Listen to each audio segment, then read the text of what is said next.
Hello, everybody. This is Joseph Pasek, and welcome to the Fired Up Network. Welcome to the flagship show of the Fired Up Network, Fired Up Live.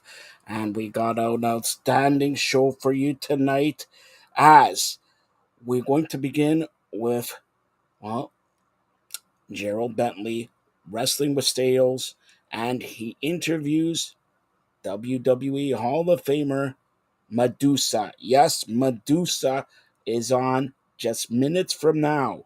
Then John Freeman Nelson, the Hall of Famer of OSG Sports, joins us to preview Week 10 in the Canadian Football League on CFL No Yards.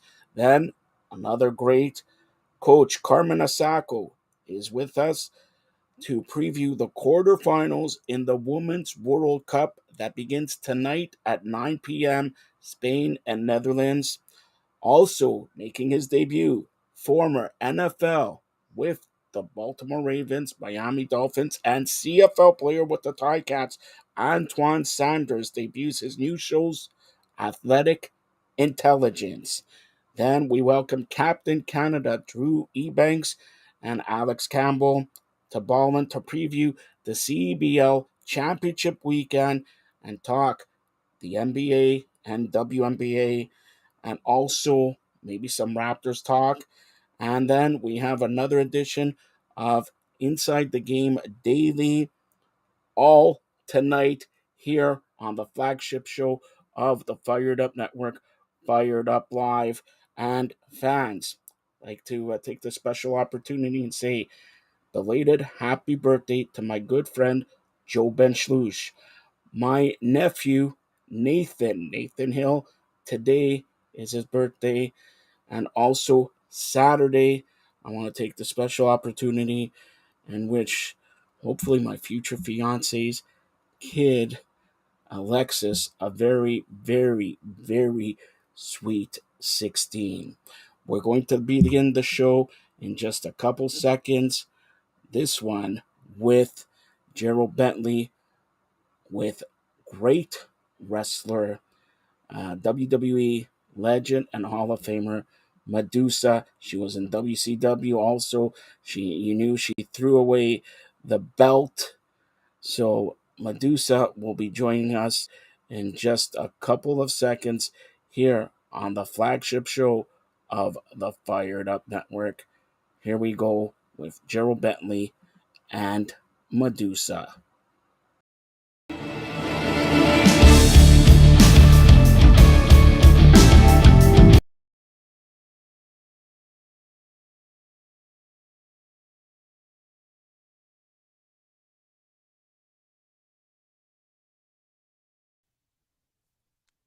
I'm Gerald Bentley. This is Wrestling with Sales. Today, we are putting the wrestling in the title.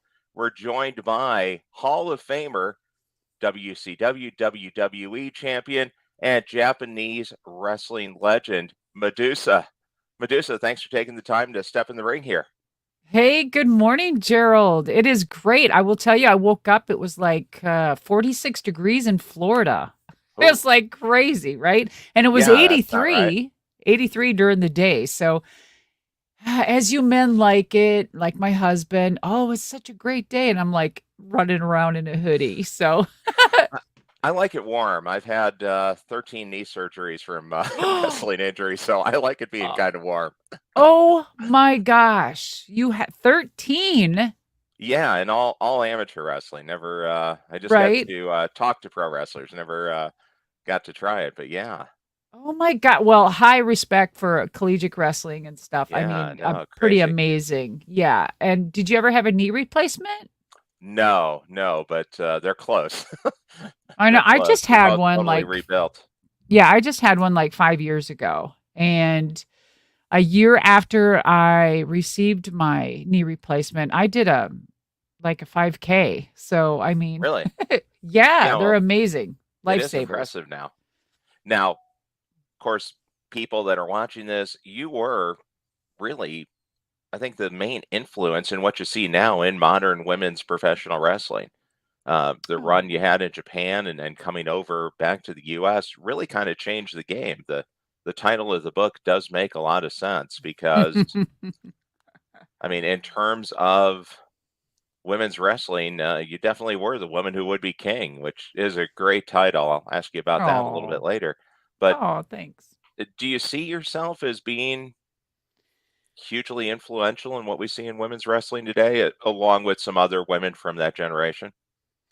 Well, of course, everything is history. We can never erase history. We can only learn from it. And I believe that we are definitely products of our environment, of our past, and either we like it, we don't, and if we don't, we change it, right? So Sure. that was my whole idea going into professional wrestling. Now, I wasn't a little girl dreaming to become a woman wrestler. I was a woman going into the nursing field and putting myself through college. So when I was introduced to the entertainment world, I was like, what are these guys doing? What are they thinking? Right. And I was Yeah. like, wow, I can do this with my jock and, gymnastic background and, track and field. I just kind of immersed myself into this. And I definitely just heard and saw my second calling because I wanted to change the trajectory of women's wrestling as soon as I saw it, because I saw the women before me, and thank God for them, because they were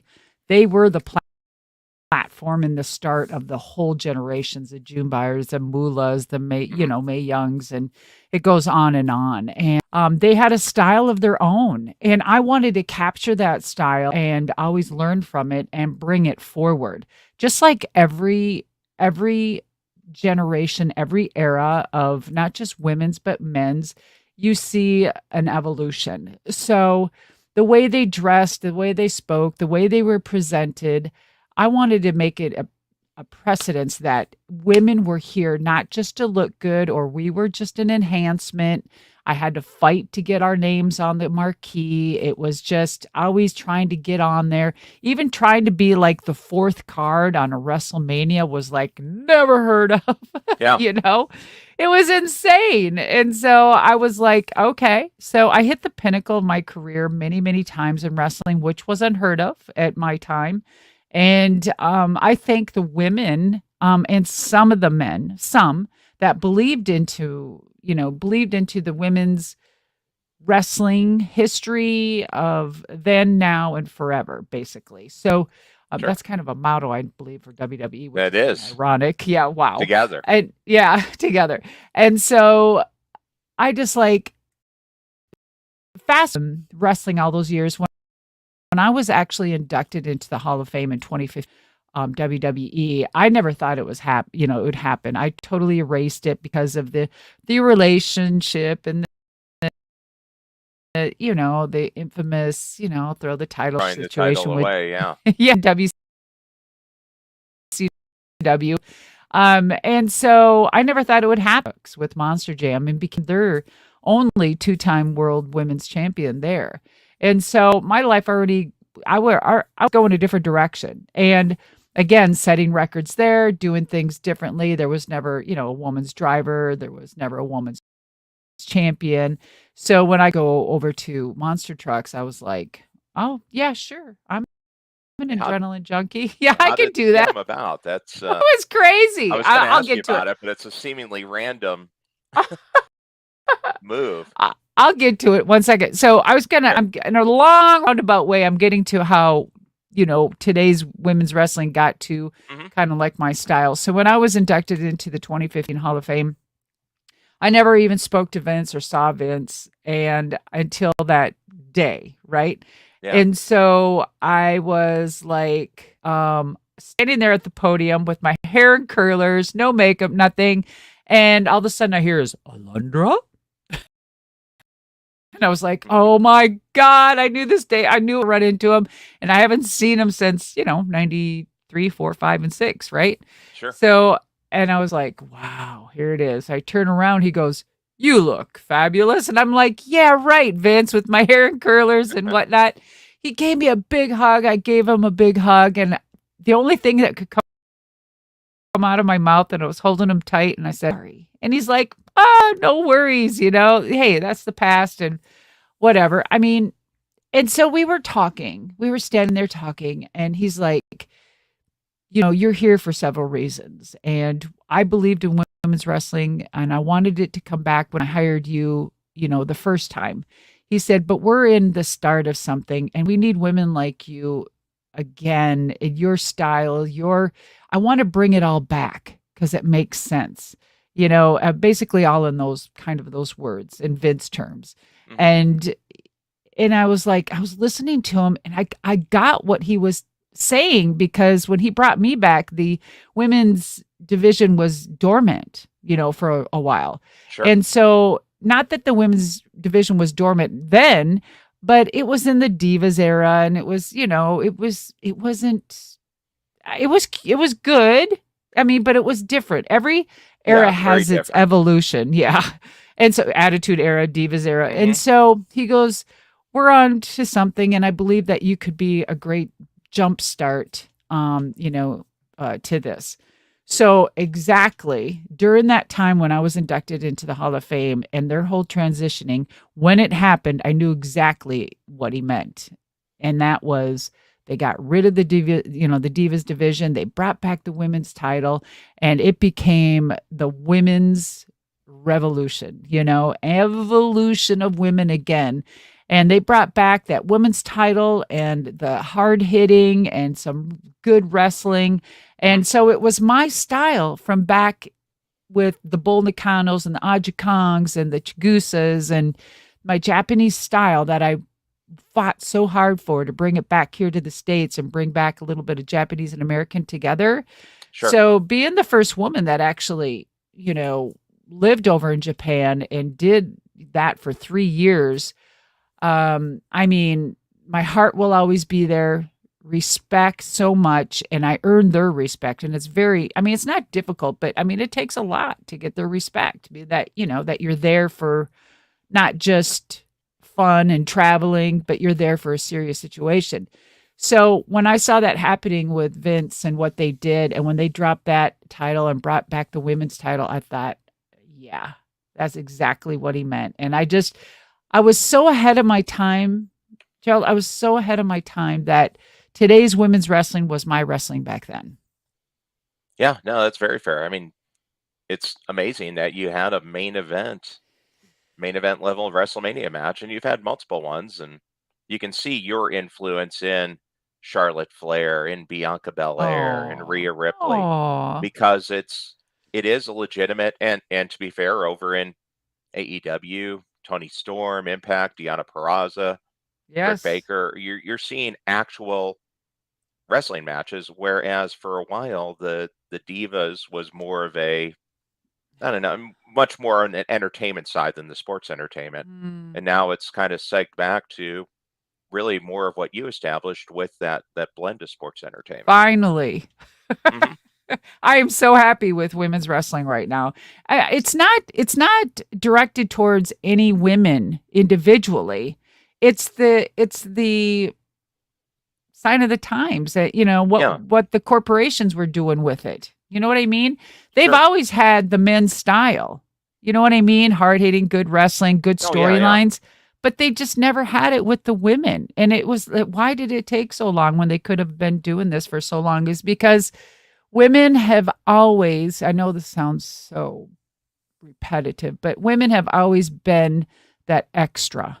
You know what I mean? Extra sideshow, extra enhancement, all the way back to the Marilyn Monroe days. And it was just, they were good to look at. And so they just threw them in all of these cheesy things. And it was disrespectful for the ones that really wanted it, and then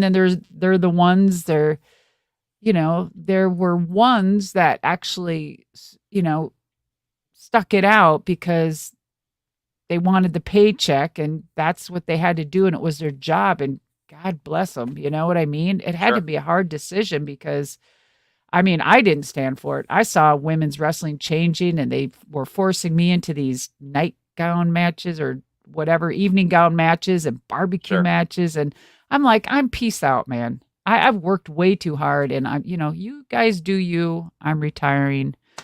And that was in 2001. And you're, people are really somewhat forced into the role, which is, I think it's good now that you have more options, because for a while when WCW was bought out and really was on the verge of falling with the Turner networks, there was WWE. That was really about the only option. Now you have all these promotions across the country, including the NWA that you're working with, Billy Yes, Corgan, bringing sir. back the NWA.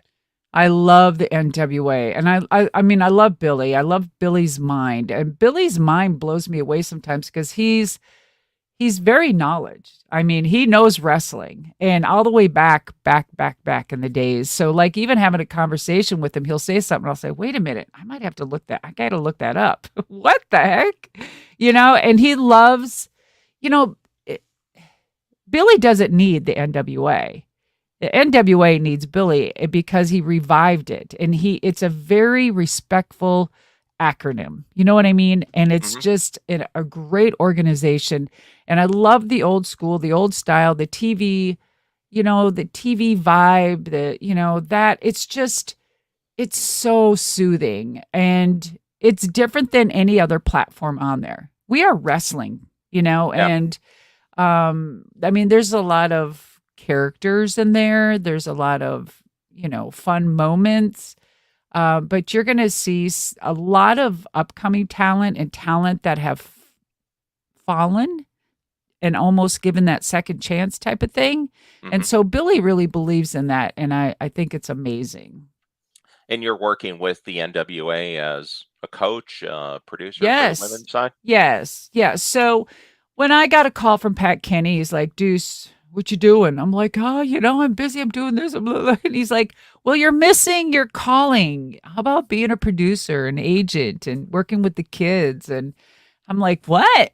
Oh, okay. Yeah. I've basically, helped, educate them through the years. They would call or DM or email or whatever, or go to their matches and, just, lend a helping hand. So why not, do it as a job? There's something that you love that it's always going to be in me, my blood. You know what I mean? Sure. As they say. So, and same with Monster Trucks. I hope Monster Trucks evolve and they have a legends situation, but they have nothing like that. Like it's just zero. So Really? I'm making noise with Monster Trucks now. I'm always trying to put something out and gather the old timer. When I say old timers, legends, and trying to get all of us legends together to create something. So again, facilitating that, Yeah. and trying to make something with that as well. So, always Well, creating something. trying. Got to keep working, right? Got to keep I going. know. I Just, know. I did want to ask you, because I mentioned some of the champions. I held out one who's actually been a very impressive champion. Started out basically as the valet for Nick Aldis, the national treasure, and now your NWA women's champion, Camille. What's it been like working with her? Camille is I mean, there's a huge future for her. And Camille has the look and she has the confidence. And she isn't stopping when it comes to training and wanting to learn and to search and to go out. And to me, that's a great champion, because once you close those doors and figure, hey, I'm here, I don't need to do this, I don't need to train anymore, you've lost them. Mhm. They're gonna need a rude awakening. However, she's got the door open, and I believe Camille needs a good push as far as she needs to grow. She needs to expand. She needs a good challenge. She needs something. She really does. And whatever that is that NWA has planned for that situation, I'm sure all eyes need to be on that for a while. Okay. Well, we'll definitely keep a Yes. lookout. The women's division Yes. definitely growing in the NWA. Hmm. Just swinging back to the monster trucks. How did that come about? Because that is quite a difference, and I can't recall too many other female monster truck drivers. No, there are now, but there wasn't when I was driving with Monster Jam. There was zero. So when I got that call from Mike Weber, he used to work with WCW and WWF at the time, Okay. different times. And then he left WCW and he started working with Monster Jam. And so he called me like in 2000 and he's like, or 99. And he's like, Deuce, what are you doing? And I'm like, Mike, oh my gosh, how are you? A lot of these stories are in my book. We'll get to that too. Yeah. The Woman Who'd Be Oh, King. So absolutely. yeah. And Available so, on Amazon. yeah. And so I'm like, oh, I'm so out of wrestling, Michael. This, the way women's, yeah, the deal, Michael, the way they're treating women. I'm out. Peace out. After almost 20 years, I'm out. And so he goes, well, good, because I'm like, what? He goes, we're looking for a woman that could, maybe drive a monster truck. I mean, you're kind of a gearhead. You ride Harleys and dirt bikes. I'm like, yeah. He goes, have you ever seen a monster truck or been to a rally? I'm like, no. You mean those trucks with the big mutter thingies? And I'm like, those are cool. I go, I got a couple big trucks. And he's like, yeah, something like that. I'm like, well, what do you want me to do? He goes, well, can you come out and test drive one? And oh my gosh, the story is remarkable. It is in my book. And so 20 years later, I mean, I like the first couple years, like 4 years into it, I became the racing champion, and it's like the world champion. And I beat the legendary Dennis Anderson of Gravedigger. He was my mentor, my teacher, and it was incredible, the story I tell in there. It was incredible. And so watching that happen, and then years later, we finally got one woman and she didn't stick around too long. And then there was another one and she didn't stick around. And then we finally started getting some. So it takes a very rare breed, Yeah, And that's so, a different event. oh, And not yep, entirely safe either. This is there from you go. Yeah. one of your Isn't that Insta pictures. crazy? Jeez. Yeah. So, I mean, we had, your fire suits and your fire gloves and your boots and your helmet and whatnot. But when that is on fire, you have like probably 30 seconds to get yourself out of that. If that, get yourself out of that truck as fast as possible and just, tuck and roll. And I mean, And because you're up that there a ways, suit, so it's kind of hard to oof, get out too. it is, especially if you're upside down, because then, the truck's got to come screaming in and they got to cut that plexi out of your windshield. And oh my gosh. Yeah. You just pray to God. So definitely two very low risk, easy going career choices for Yeah. No wrestling and problem. monster trucks. Yeah. Yeah. Yeah. It's just like So baking, just like a cake. Not really. Yeah. Thrill seeker. I am. yeah. Yes. And then get into doing the book and Well, that was the during the pandemic. What else do you okay. do? What else do you do during a pandemic? Is you write a book, right? You have lots Sure. of sex with your partner, your husband or wife, and you write a book, and that's it. That's And fair enough. so, and then John Arezzi, I mean, he was a promoter. He hired me like back in the '80s, and we went across seas, and so he wrote a book, and it's called Matt Memories. It's really good, and ECW Press was his publisher. And so I was like, oh, okay. All right. You really do. So you need to write your book. And I've been writing a book for years, like, over 40 years of my entertainment world. And so I've tried to, I wanted to publish it like 2-3 times. And the timing's everything. And I never did. And so I was like, oh, okay, maybe it is time. And sure enough, ECW Press jumped right on it. They were really excited. And we had this great relationship. And Greg Oliver helped me put my words into words that, like, when people read it, the number one feedback I get when people read it, they're like, it is like I'm sitting in my living room and you are actually talking to me while we're having a beer or some tea or just whatever. And I'm like, that is it. That's exactly what we wanted. So success. Conversational. Yeah, very.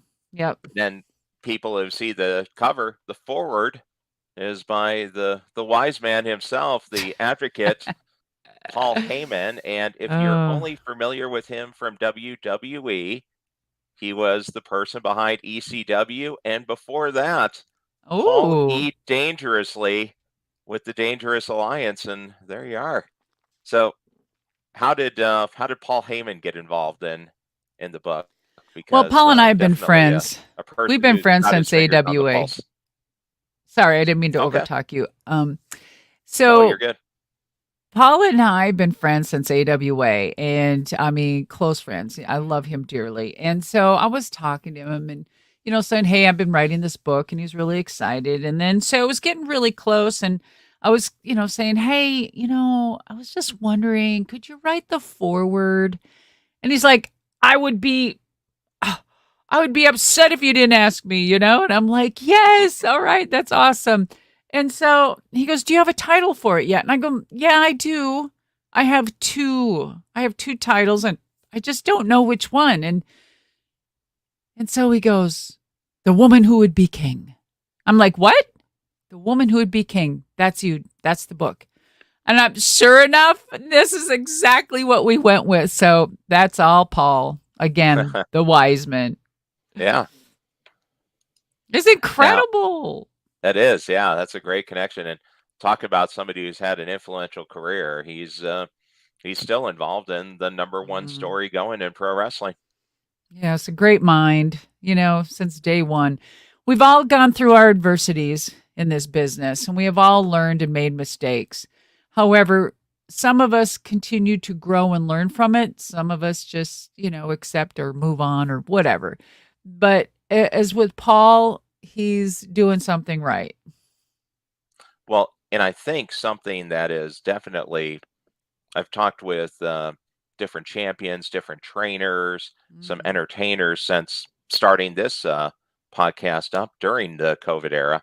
Something that highly successful people have in common is they never stop. They just keep doing things. And you're a great example of that, because writing a book, got your podcast going. Yes, thank you. Paving the way with Medusa. Yes.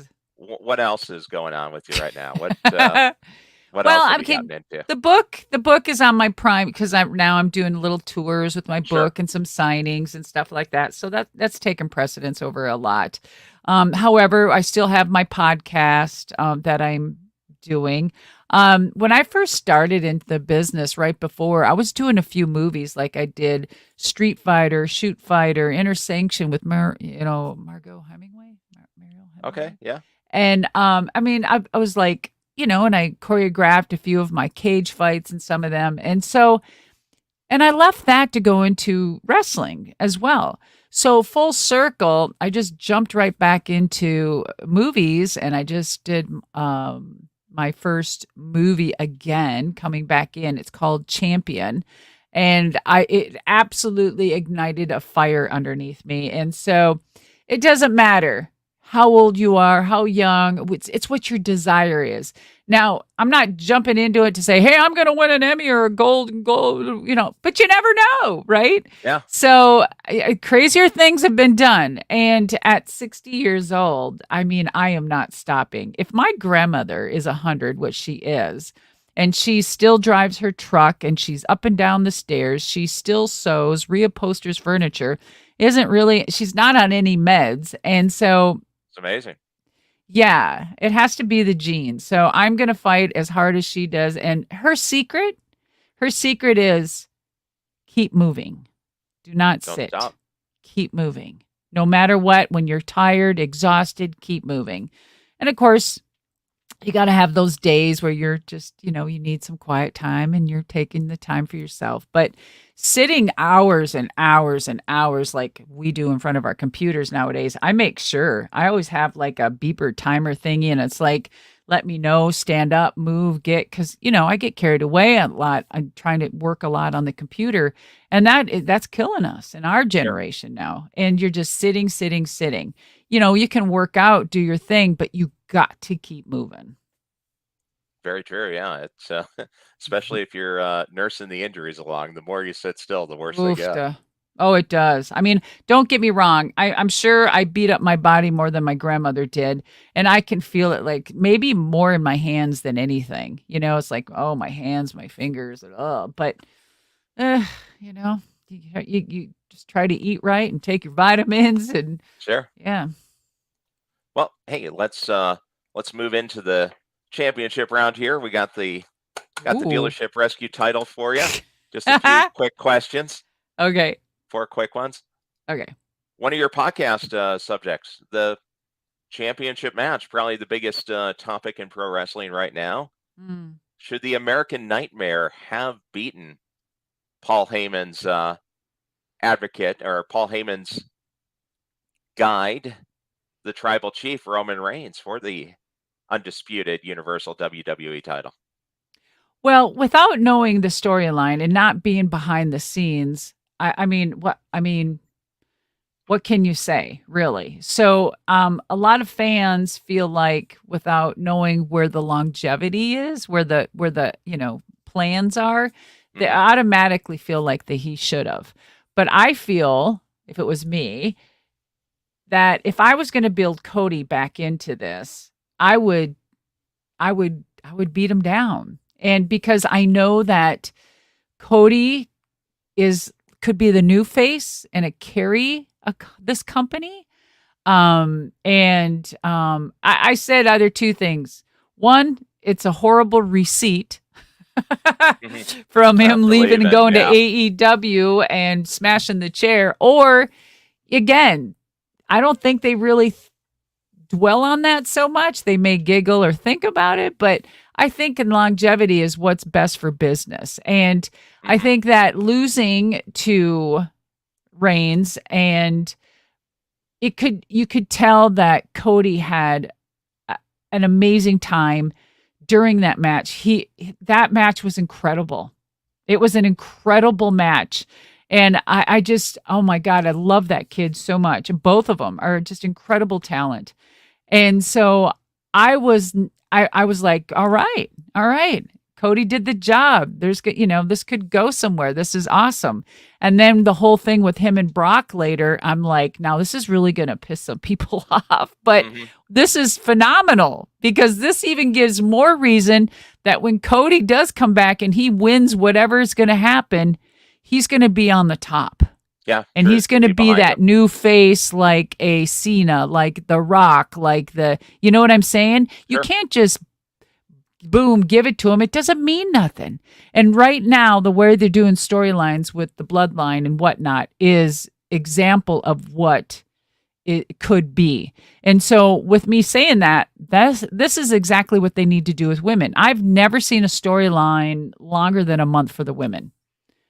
And I feel that if they did build something like this, women could headline and mean something WrestleMania and carry it. But you're only as good as your group. You're only as good as your marketing team. You're only as good as the people behind you writing the stories, the creators. You're only as good as the ring, the people that put it up. God forbid the ropes break. But then again, it's all up to you and about your talent and how you deliver and how much you practice and whatnot. So it's you, but there's so many involved, there's just not lots just layers. That. Yes. So many layers, peeling the onion. It's just, oh, I mean, people just lose that. Like they forget, but if we had the creativity of writers to write a great epic storyline for the women more than a month and make it build something and make it something, it could actually headline one of the days in WrestleMania and carry it.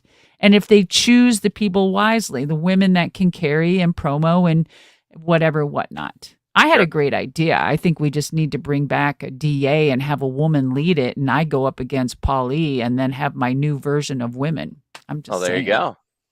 Bring back the Dangerous Alliance. Well, and it's a great point, women's version. That's right. Yeah, because your women's match, Bianca Belair against Asuka, was literally a 1 month storyline, and people said it was a great match, but there wasn't anything to it. It was okay. There was a lot of stumbling over, kind of, and God bless them both. I mean, and I know they wanted it and probably did it and spoke about it and maybe practiced a bit, but to have a storyline for only a month, you know what I mean? It just, it pissed me off for the girls, really. And I was so upset about it just because I wanted more for them. Sometimes people take it to heart like I'm talking about the women personally. It's not personal. It's the creative end. Like we need more for the women. We really do. And I mean, And the Charlotte and Rhea match, it was good the second half until the end. Again, the first half, it was getting going. There was a little momentum and, da-da-da-da. And then about half midway, it started taking off because a lot of the false finishes were great. So again, how long was that going for? Not very long at all. Charlotte hadn't wrestled much. No. And so they have now until WrestleMania to start building something. Again, if they don't do anything this year, I mean, what does that tell you? Yeah. Is it really in their plans? Just like Evolution, a pay-per-view. It was there just to, I think, just to say, hey, we did it. Yeah. They never did it again. Just one more here, and then we'll wind it down. What will, because of your time in Japan, what will Mercedes Moné, the former Sasha Banks, what will she learn differently or experience differently wrestling in Japan for New Japan? Well, first of all, I think it's great. And, her and oh God. Who was the other one that left with her? I forgot. Oh, Naomi.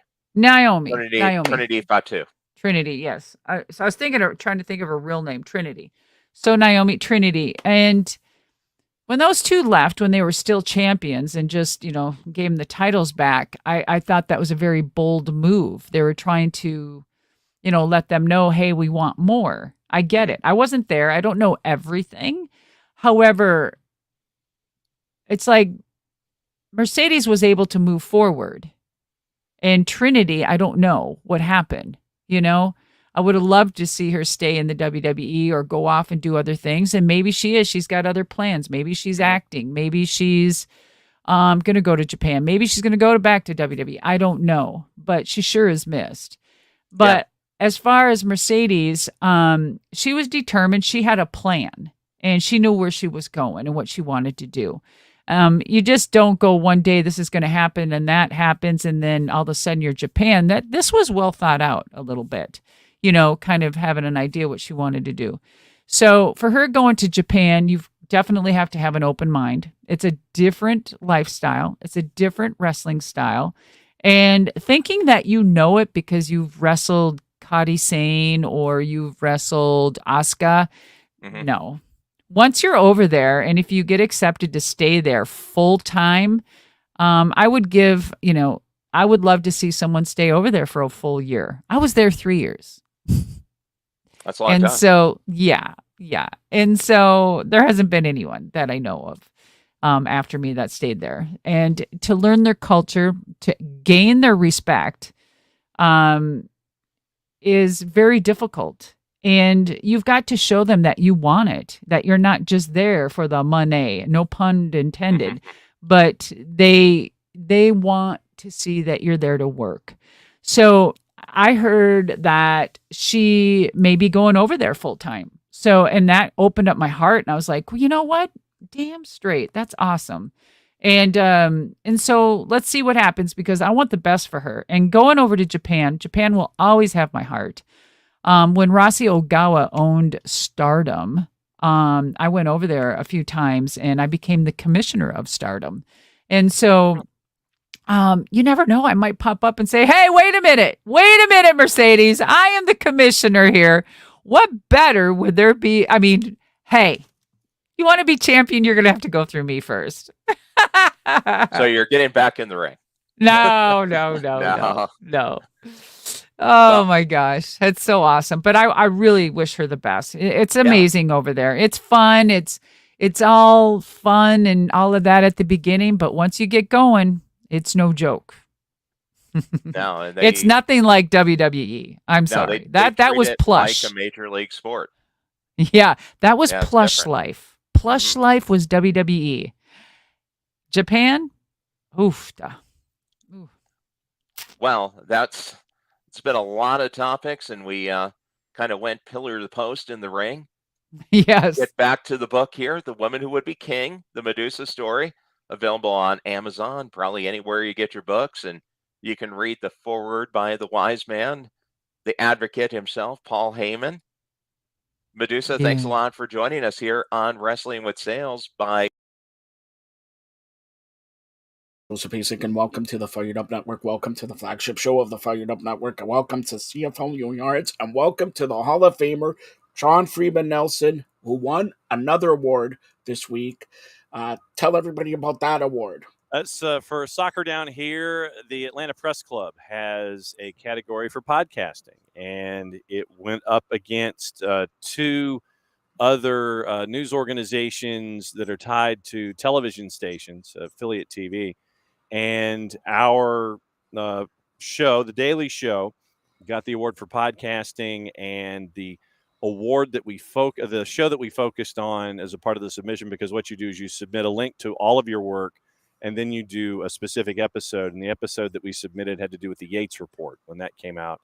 And we went in depth in the Yates Report and spent a good hour and 40 minutes on a show one day last year about it. And so it was a very humbling honor from the Atlanta Press Club. And so we were we were one of two sports nominees in the finalists for the Atlanta Press Club. And so sports gets a win, and it comes through SDH from the Atlanta Press Club in podcasting.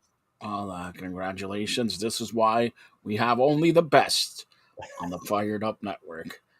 Yeah, Giancarlo, you have stuff to do learn, all right? You got stuff to figure out, Giancarlo. You got a bit of a runway now. All right, let's talk about Week 10 in the Canadian Football League. Begins tonight, 9 p.m. I know you're not going to be watching this. I know you're going to be watching Spain and Netherlands, but why to watch Spain and Netherlands when you know Spain's going to win? Anyways, Winnipeg 6-2 versus Edmonton 0-8. They had a bye week last week. Do Edmonton with a new Indigenous logo and everything like that. Revive, new coaching, everything there, assistant coach. Does Edmonton get off the schneid? No, they do not. Last week, remember, Winnipeg put 50 on BC. Zach Collaros went for 369 and 3. It's going to be a long night, and it's as I've mentioned on previous shows here, we've been discussing the Canadian Football League. It's going to be a long year in Edmonton, and I'm hoping that the review of how things stand is ongoing, that they don't wait until the end of the season to start trying to figure out A, what went wrong in quotation marks, and B, how to fix it. I'm hoping that this is part of a process where they're looking at things now so they can hit the ground running when the season's over, learn how to fix things, fix what they feel is wrong, and then be ready for the 24 season. This is going to be a long year for some great fans in Edmonton. Do they get a win all year? Probably late in the season. I think probably with a week or two to go when the playoff picture has been decided. And if there's a team that they're playing that, has nothing to gain in a win in a game against Edmonton, I'm thinking that might be the situation, but it's going to come with a week or two left in the season. All right. So you're saying Winnipeg, they're going to go 7-2. Now, tomorrow, 7:30, 4-4 Saskatchewan into 4-3 Montreal. Could be a good matchup. And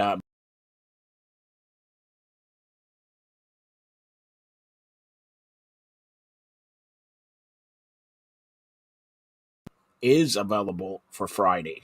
Yep, Cody Fajardo and Jason Moss, they get to take on their former team for the first time. Remember, the Owls came back for a big second half against the Ticats to get that fourth win this season. 18-point fourth quarter, so that's something to keep an eye on, especially now that they'll be at home against the Green Riders. Sean Lemon had a pick, 2 sacks, and a forced fumble to go with 3 tackles. Green Riders, they got a win, last-second field goal by Brett Lothar to beat the Red Blacks. But I just think that all of this travel and going from the Prairie to Molson Stadium, one of the really cool environments when it comes to not just the CFL, but football in general here in North America. I think it's going to be a tight one, but I think the Owls get it done. All right. I may go with Saskatchewan since it's, somebody's favorite team, but doesn't pick it. All right. Yeah. Saturday, 7, Calgary 3-5, BC 6-2. BC, like you said, got walled at 50-14 last week. Do they bounce back? Yeah, I think they're just damn mad. and Jake Mayer and company, they're going to want to continue the momentum from last week, beating the Argonauts, giving them their first loss of the year. You figured it would happen sometime. I didn't think it would happen then. But you're going up against Ryan Phillips, a tough defensive coordinator, but I think that BC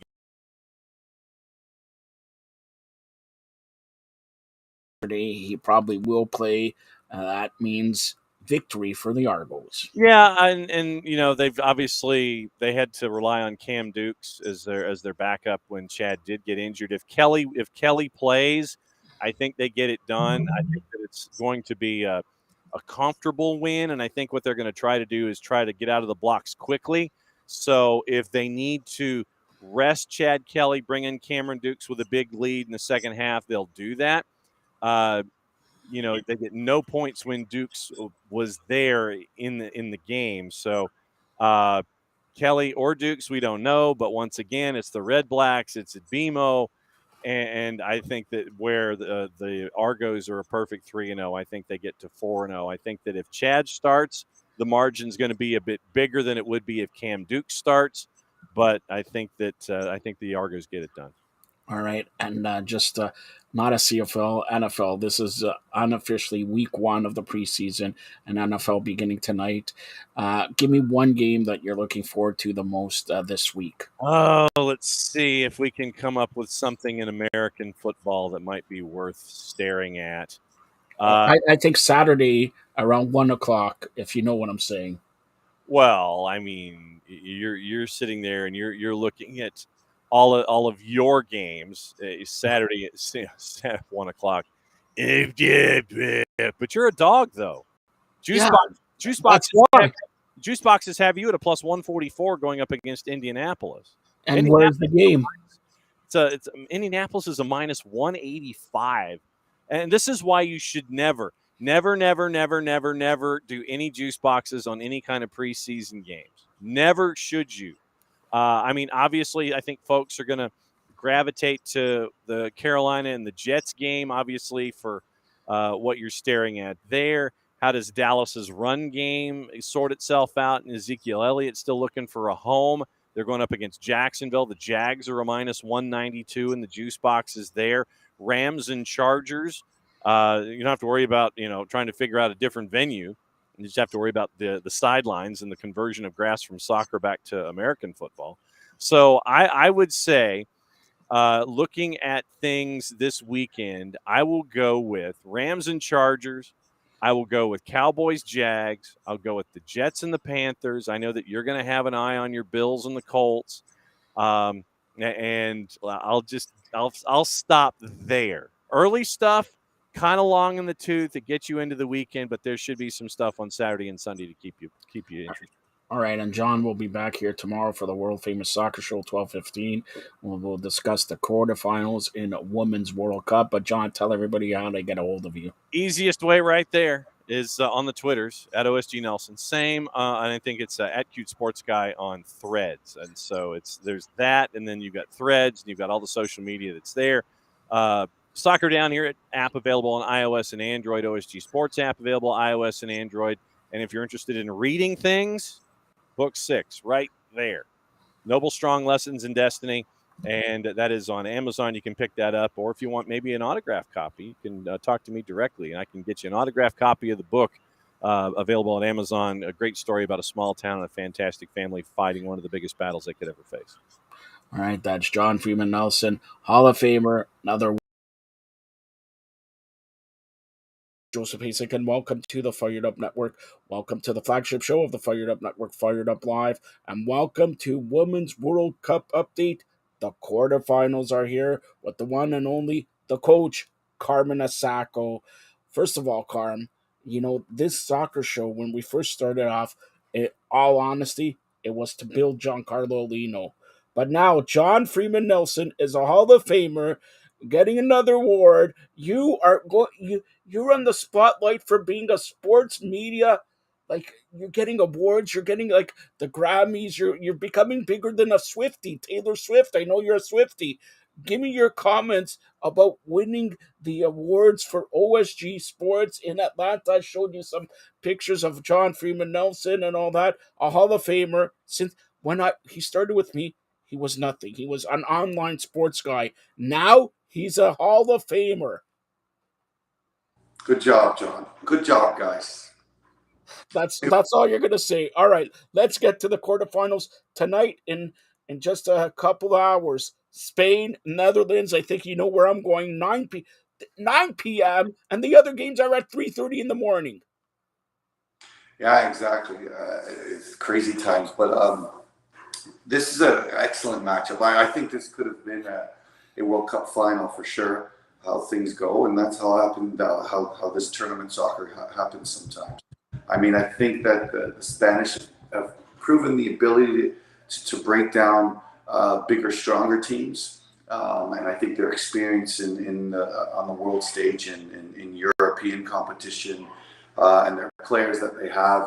You know, obviously the Real Madrid and the Barcelonas and playing all over the continent, all over the world is helping them. But I still think the Dutch are, for me, the Dutch are the strongest team here. I think they have kind of solutions for a lot of problems, and I think that they're going to be strong defense. We have lost him. Hopefully he comes back in. We lost the video and audio of Carmen Asako. Of course, I'm going to get to the matchups. So 9 p.m.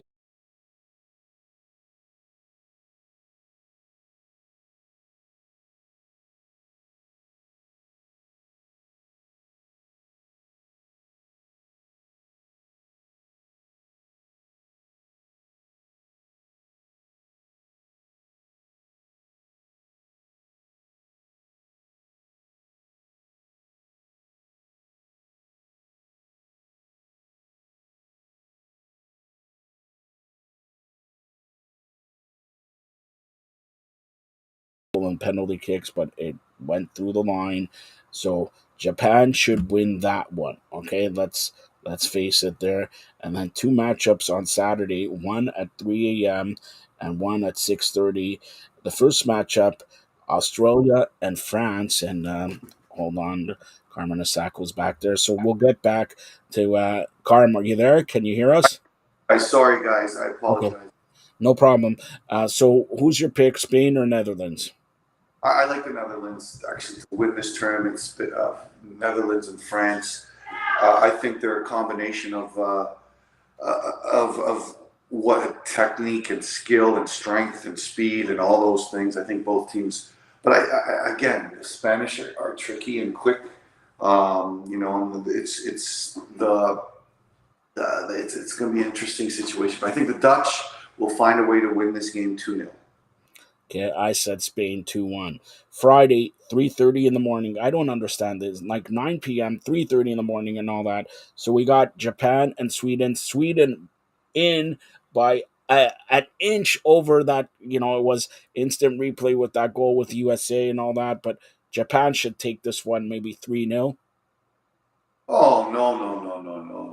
The Swedes, believe it or not, are kind of masters at managing games, masters at defending games, and yeah, they kind of Houdini'd it against the U.S. a bit, but I don't think that's by accident. I think that they're going to find a way to stay in this game, and I think the longer the Swedes can stay in their block of 8 or block of 10, the longer the Swedes stay organized, I think it's going to be easier. It's going to be tougher for Japan. So it's going to be about restarts again for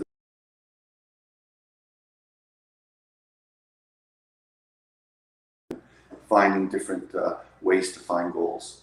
All right, Saturday, August 12th, 3 a.m., Australia and France. And this should be, you know, they play in Australia, so it's going to be a little bit tougher, but you got to go with France in this one, don't you? Yeah, I think so.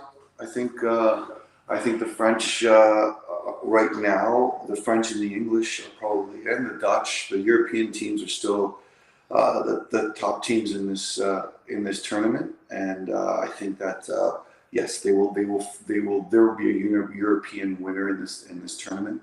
All things considering, conditions and everything that kind of simulates the European game. I think that France will find a way to beat the Australians. Although Sam Kerr coming back in, I think that the Australians have been an inspiration, and there could be some tough times. But as far as all the a priori evidence provided to us, I think the French will win.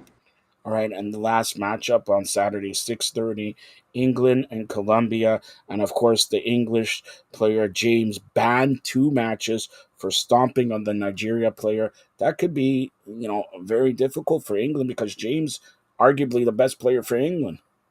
Yeah, absolutely. But I think the Colombians have had some great moments, and I think right now that the English will be too strong, too organized, too direct, too fast, too athletic for the Colombians to deal with. And in which of these 4 matchups could you expect an upset? Because this whole tournament has been an upset. I know it's been absolutely ridiculous, but to see the Germans and the one game I talked about is I thought Japan and Sweden could be the closest thing to an upset. You don't think Colombia could upset England, given No. that James is out? No, I think that their depth is quite good.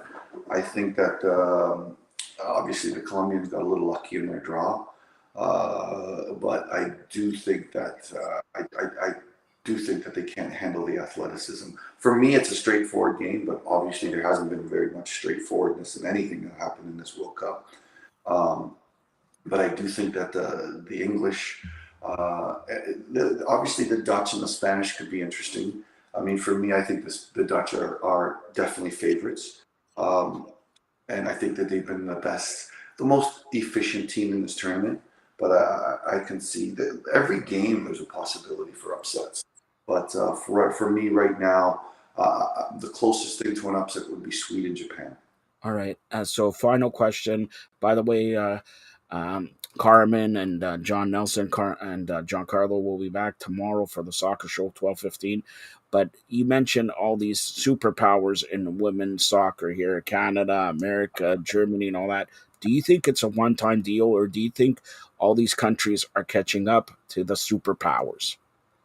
Yeah, I think they're catching up. I think football is the way football goes. I mean, the U.S. probably played their best game or one of their best games against Sweden, and ended up losing in PKs. So I think that part of it is evening out. I think the investment in the women's game, players playing all over Europe, and I know a lot has been said about the Canadian team. All players, we don't have a league, we don't have this, we don't have that, but all those players are playing in Europe. All those players are playing in the NWSL, where most of the American players are playing as well. So it's not for lack of competition or preparation during their club season. But I do think that there's a catching up process. For me, it's the biggest surprises are the Colombians and the South American teams. But it was always a tough. I mean, we watched the World Cup final last year, Netherlands, US, or last year, the prior. It was not a straightforward game by any means. So yes, I do think that the world powers of soccer are catching up just by cultural assimilation, and I think that's what's happening. And I think that the tactics of the game and those things are obviously taking a precedent, and just the relevancy of the women's game in world sport right now is great. All right.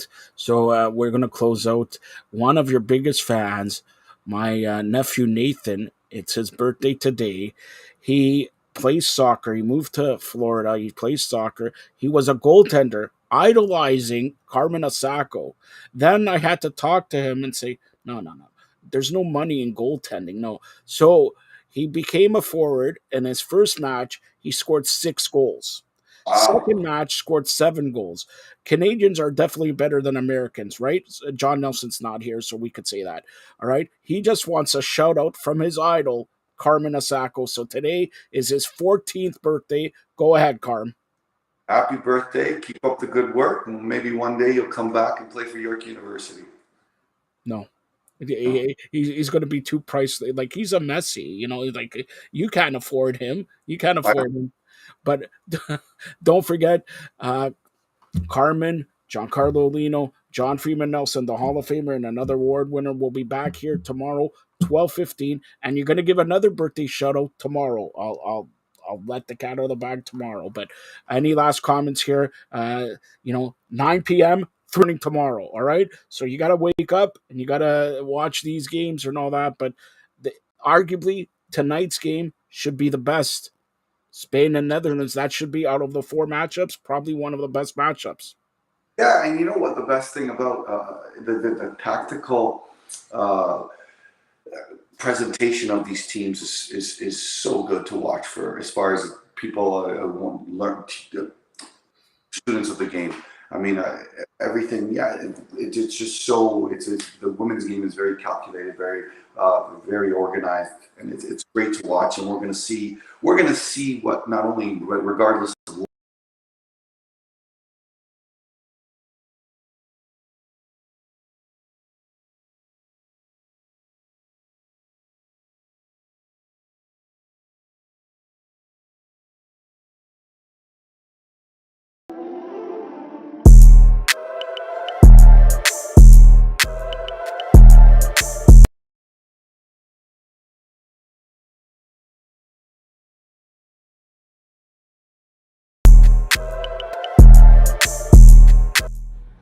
Welcome to an Athletic Intelligence Short. I'm your hostess with the mostest, Antoine T. Sanders, with books and ball, and all it involves is the topic for us all. So today, I just want to discuss with you something that's near and dear to my heart, something that I went through that could have broken me. It could have changed everything. So it's something that my mother, I've never discussed with my mother, I've never discussed with my siblings, I've never discussed with my dad. I don't even think I talked to my kids about this, but I'm sure they'll be watching, so everyone will get to know now. So, I received a scholarship to the University of Utah, and this isn't about the institution, neither is it about the individual in which this incident happened with. It's more so about future things that could pop up for you, the younger generation, as well as it's a little mental health moment for myself. Something I had to deal with. And I'm just going to explain to you the whole situation and how I dealt with it. And let's see how you would possibly deal with something like this. And hopefully us having this discussion, or me having this discussion with you, will allow you to be able to see things clearly, understand things a little bit better, and be able to deal with a situation if it ever arises, such as this one, to the best of your ability. All right, so I'm all excited. Yeah, I got a scholarship. I'm gonna be at the University of Utah, and this is the best thing in the world. It took a long road for me to get to the University of Utah, but that I want to discuss today. So now I'm at the University of Utah. I leave my junior college, which is Arizona Western College, and I go straight up to the University of Utah to start a few summer.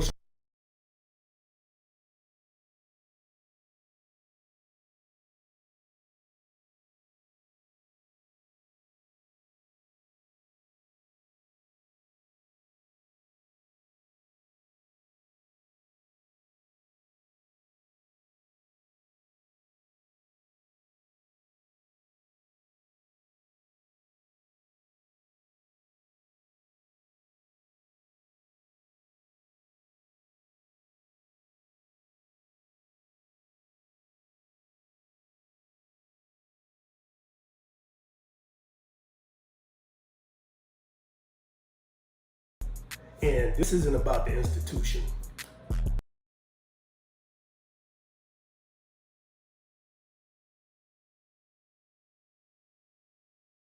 Neither is it about the individual in which this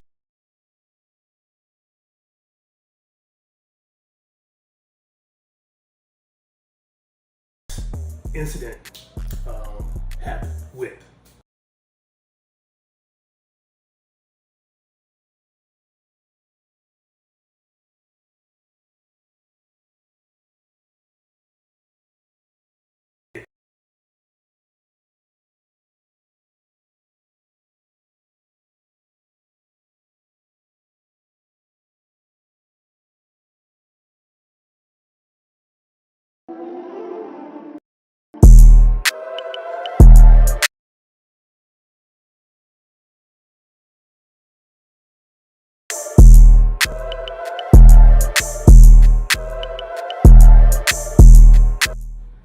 Welcome to an Athletic Intelligence Short. I'm your hostess with the mostest, Antoine T. Sanders, with books and ball, and all it involves is the topic for us all. So today, I just want to discuss with you something that's near and dear to my heart, something that I went through that could have broken me. It could have changed everything. So it's something that my mother, I've never discussed with my mother, I've never discussed with my siblings, I've never discussed with my dad. I don't even think I talked to my kids about this, but I'm sure they'll be watching, so everyone will get to know now. So I received a scholarship to the University of Utah, and this isn't about the institution, neither is it about the individual in which this incident happened with. It's more so about future things that could pop up for you, the younger generation, as well as it's a little mental health moment for myself. Something I had to deal with, and I'm just going to explain to you the whole situation and how I dealt with it. And let's see how you would possibly deal with something like this, and hopefully us having this discussion, or me having this discussion with you, will allow you to be able to see things clearly, understand things a little bit better, and be able to deal with a situation if it ever arises, such as this one, to the best of your ability. All right, so I'm all excited. Yeah, I got a scholarship. I'm gonna be at the University of Utah, and this is the best thing in the world. It took a long road for me to get to the University of Utah, but that I won't discuss today. So now I'm at the University of Utah. I leave my junior college, which is Arizona Western College, and I go straight up to the University of Utah to start a few summer school classes, and I still had a few classes, correspondence classes, which people do online now today through BYU. And in particular, I had a coach walk me upstairs and identify who the other coach was that I would report to as far as whenever I finished any of my English assignments. Take your papers up, give them to your coach. Coach will then mail those papers off for you. You're good to go. So as simple as that. So one day, in particular, I go upstairs, I take my paperwork up. I think I had 3 assignments basically. I did 3 assignments. I forgot how many words each one was. I knock on the coach's door. He asked me to come in. I hand him the papers. He asked me, so what is this? I said, well, these are 3 assignments from the last, I think it was like 2 days. He looked at the assignments and was like, this is it. I'm from the South, so we say, yes, sir, no, sir, yes, ma'am, no, ma'am. So I said, yes, sir. He looked at them, threw the papers in my face. He looked at them, I'm gonna state that again. He looked at the papers. I'm standing on the other side of his desk. He took those same papers I handed him and tossed those papers right in my face. They go all over the floor. So I look at him, and immediately the first thing I want to do, I'm just gonna be honest, I just want to jump across the desk and strangle him. But I'm like, are you serious? I was like, are you serious? You just threw papers in my face? Why would you do that? And his thing was, get the papers, get out of my office. I don't got time for no prima donna. And he just started going off. I'm shocked.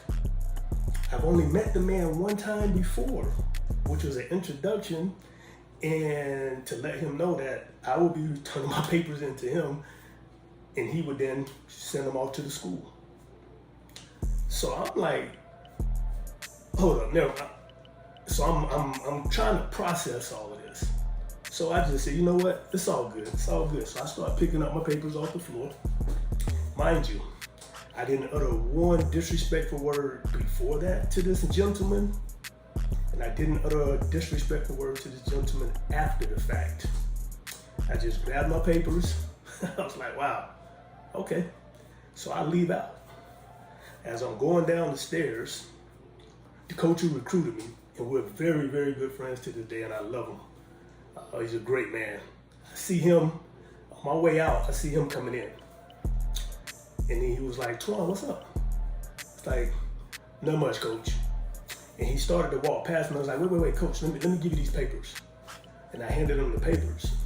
And he turned and looked, he was like, wait, remember, I want you to take these upstairs and give them to. And I said, wait a minute, let me hold those papers, coach. He handed me back the papers. I threw the papers in his face. Real talk, I threw the papers in his face. He looked at me the same way I looked at the gentleman upstairs. He was like, what? What you doing? I was like, that's what I'm trying to find out. So he's looking at me puzzled. And I was like, coach, listen, I didn't come here for this. And he's still like, wait. Why are you throwing papers in my face? I was like, that just happened to me upstairs. You asked me to take the papers to this gentleman. I take the papers to him. I tell him what they were. I told him how long how many days I worked on it. He went off on a tangent, threw the papers in my face. And I was like, listen, I didn't come here for that, so I'm actually gonna leave. So at this point, he's like, whoa, wait. Let's get the papers, let's pick up the papers. We pick the papers up. He's like, listen, I just want you to go back and hang out at AP's place. You guys go hang out. Don't worry about it. Me and Coach Mac will give you a phone call very soon. Just don't do anything, just don't leave, just relax. I'll be in touch. So I go back to AP's house and we're just hanging out. I get a call from Coach Ron McBride. I go sit up in his office. We discuss things. We meet with the other coach. We discuss things, and I'm gonna leave you guys at that. So,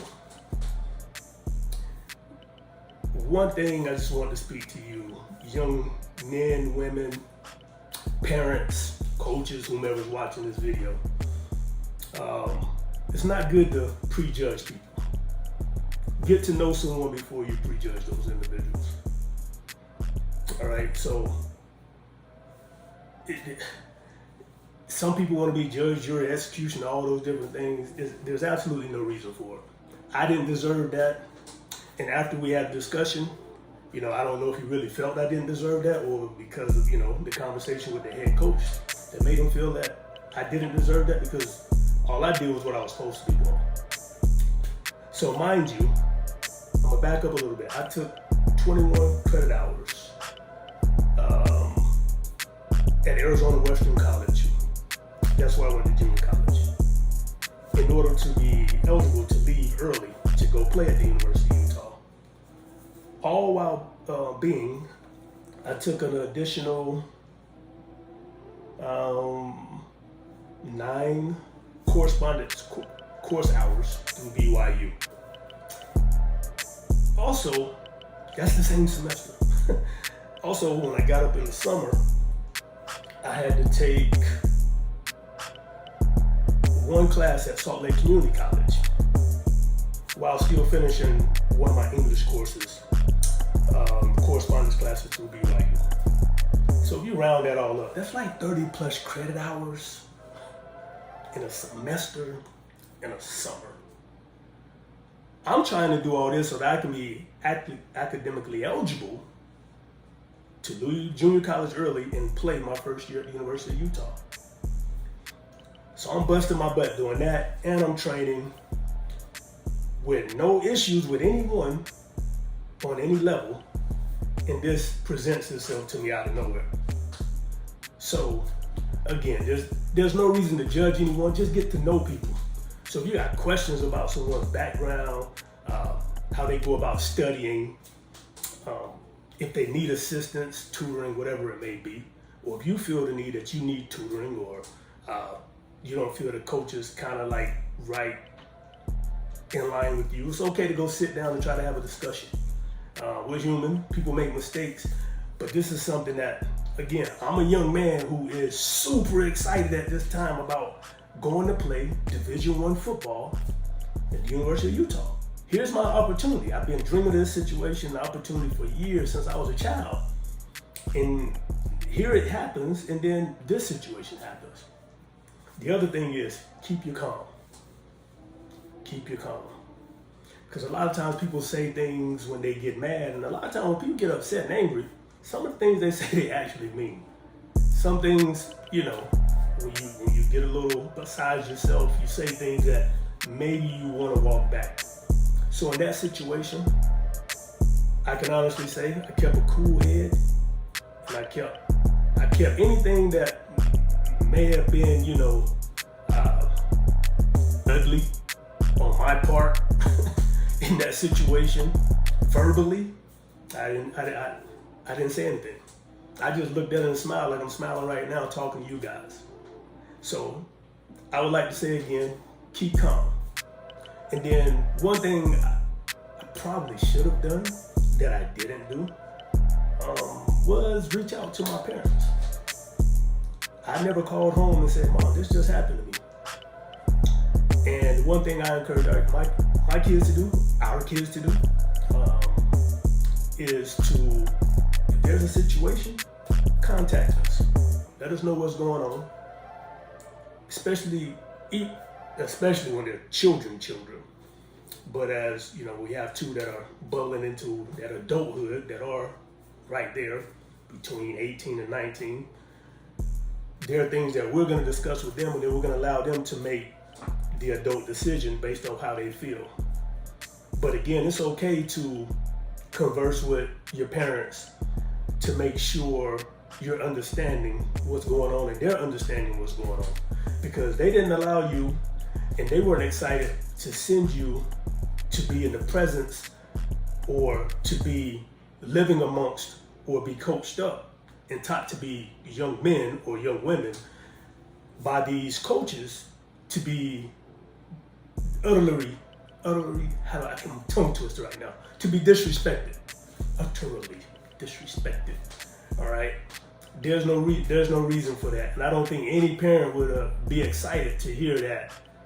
For no reason, a coach just tossed papers in their child's face disrespectfully and said a whole bunch of harsh words to them and things of that nature. So, parents are your backbone. Never allow anyone to tell you that, you know, that you need to be man enough to handle things yourself. You need to be woman enough to handle things yourself. Hey, when you got a strong team around you, use them. The other thing I like to say is don't hold your emotions in. All right. So if I would have felt the need that I needed to cry, I should have just cried, but I didn't. I'm just saying, like, people are different. We're all different. Some people, they get in an argument and you see tears come out their face and you feel like, oh, they're crying. No, it's just, you know, it's just an emotional thing that happens. All right. So find your place that allows you to, you know, if you don't want to do it in front of people, to express your emotions, you need to go outside and scream or play loud music or whatever it may be. Don't hold your emotions in. If you need to talk to someone that's close to you, you know, a therapist, a family member, a sibling, a friend, you know, someone, a coach, another coach, you know, let your emotions run free, because as long as your soul and your spirit is free, you're going to be all right. The other thing is, I kind of mentioned it earlier, that have tough conversations. You know, sometimes it's okay to prep for tough conversations. So if you're just sitting around, sometimes just grab your parents, or parents grab your kids and sit down and give them a handful of questions that they could maybe they don't think about these things, and that's the great part about it. They're not thinking about them. So you as an athlete, you may not be thinking about a lot of these things, but now you have opportunity to ask questions, and then you can answer them. So therefore, when situations happen, you're better prepared for how you would want to rebuttal, or how you answer something, or how you may want a particular question that you may need to ask or want to ask. You have a better foundation of doing those things. And then always think rational. I've always been told, think long and hard before you react. And if you think long and hard before you react to something, I'll say a good 90 plus 99.1% time, you're gonna make the best decision. All right. If you act irrational, I could have jumped across the desk, tried to fight my coach. I could have got into a verbal sparring match. I wasn't gonna win any of those. Not saying that he would beat me up or something. I'm just saying that wasn't gonna look good on my end. Like, a kid got in a fight with his coach. A physical altercation. I hear these guys yelling, going back and forth down the hallway. It's not gonna end well for me because, again, I'm the new kid on the block. That could have been translated any kind of way. He came in my office and he just went off, so again,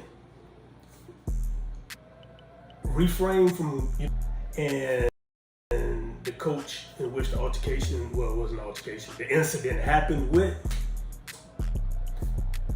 he saw his wrongdoing and he came to my side. So for that, it made sense for me to not contact home and speak to my parents about it and get my mom all upset, and we're all within ourselves feel the need and the want and the know how to reach out to get that help. So me staying at the University of Utah that year turned out to be great for me. I ended up being Defensive Newcomer of the Year. I was second team All Mountain West. Got to play in the Las Vegas Bowl against USC on Christmas Day, and it was nationally televised. And my whole family back home got to watch, and I balled out, we won. So there was a lot of things that, had I reacted or done things differently, I may not have had the opportunity to get that experience. Again, does it make that interaction any better? Website or contact their admissions office directly. The cost of attending the secondary school program SSP at Harvard University can vary depending on factors such as whether a student opts for the residential or commuter option, the number of courses taken, and any additional fees for materials or activities. It's best to refer to Harvard's official SSP website for the most accurate and up-to-date information on program fees. As a reference, for the 2021 summer session, the base tuition for the SSP ranges from approximately $5,980 for one course to around $11,960 for two courses. This tuition cost does not include other expenses such as housing, meals, textbooks, and any additional program-specific fees. Residential students should also consider the cost of accommodation and dining plans, while commuter students may have associated commuting or housing expenses. Financial assistance options are available for students who demonstrate financial need. Harvard University provides aid in the form of scholarships and grants to support students who would otherwise have difficulty affording the program. It is recommended to review the financial aid information on Harvard's SSP website, or reach out to their admissions office for more details on available options and how to apply.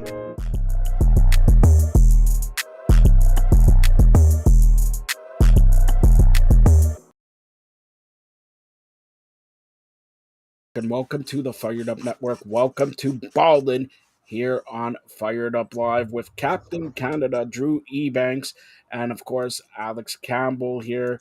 We're going to talk first the CBL. We're down to playoffs, and Toronto, well, Scarborough, east of Toronto, has a team once again in championship weekend. Last year, they made it to the final and lost to the Hamilton Honey Badgers. This year, they beat the Brampton Honey Badgers. All right, Drew, let's break it down while you're whining and dining and limousine riding and shaking your. Never mind.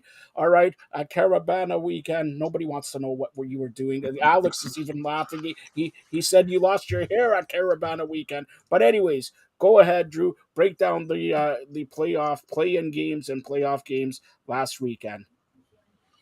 Well, obviously, Scarborough being a Toronto team had a big matchup with Brampton and a kind of a rematch to a previous rescheduled game, and they came out on top. Really, they got that done. They got that big win, and then they had to go out to Ottawa and take on the Blackjacks. And man, oh man, what a comeback in Elam time! I think it was only about 6 minutes to go. And Scarborough was down, I think, 7 points, and came back and pulled it out. And it was just a thing to see, just them having to come back on the road against a strong Ottawa team, and that was super impressive. So now their next matchup, they go on and face their nemesis this year, the Niagara River Lions, who are going to be a definite strong team as far as trying to get through to win the East and then battle for that championship on Sunday. So Friday, it'll be Niagara River Lions taking on the Scarborough Shooting Stars. And as you mentioned, Shooting Stars getting there again, to the Final Four, second year in a row, new franchise. You got to shout out, guys like Sammy Rahim, Nico, Chris Exelis, the whole staff. Hold on. You're gonna shout out everybody, but I gotta shout out the fans, the season ticket holders. Where's your seat, Drew? What number? Especially at the that seat number who sits courtside and in his Instagram on Point Basketball checks out his shoes. Hey, look what I'm wearing. This is a fashion show, a flashing plate there. All right. Next thing he's gonna do, Alex. Next thing he's gonna do, he's gonna go on stage like Steph Curry yesterday and sing some songs. All right. I'd love that. I would love that. Yeah. No singing happening over here. Yeah. I'll leave that up to you guys. Yeah, Drew, I got to say, man, I actually had the opportunity to watch that Shooting Stars versus Blackjacks game, and you're right. Nice. It was the first CEBL game, in all honesty, that I've watched in full. But I mean, what a comeback! They trailed by 7 points at halftime. They were down 62-50 going to the final quarter. And they end up winning by 5 in the end. I mean, and really it was what I think the most shocking thing is you see this stuff happen in the NBA, and normally it's a lot of defensive stops combined with good 3-point shooting. And the Stars were able to do it in an old school 90s way with the front court and just beating guys up down low. I'll let you take the baton from there, but it was a great game. Hold on, Alex, let me ask you before Drew comes in. You mentioned it was your first CBL game and all that. You're American. Yeah. We're here at Drew, has season tickets. Of course, I'm the president of Provinces of Canada. I get driven everywhere. Drew, you forgot to drive me. All right. So, Alex, what did you think, since you're American, what did you think of CBL? Is it, in your eyes, I know you watch the NBA and WNBA, but what do you think of the CBL? I mean, I really enjoyed it. I felt like the competition was really high level. It was spirited. One thing that I think a lot of people like languish about the NBA is that a lot of times it doesn't seem like you get maximum effort. And it's one reason that a lot of people love college basketball in America here.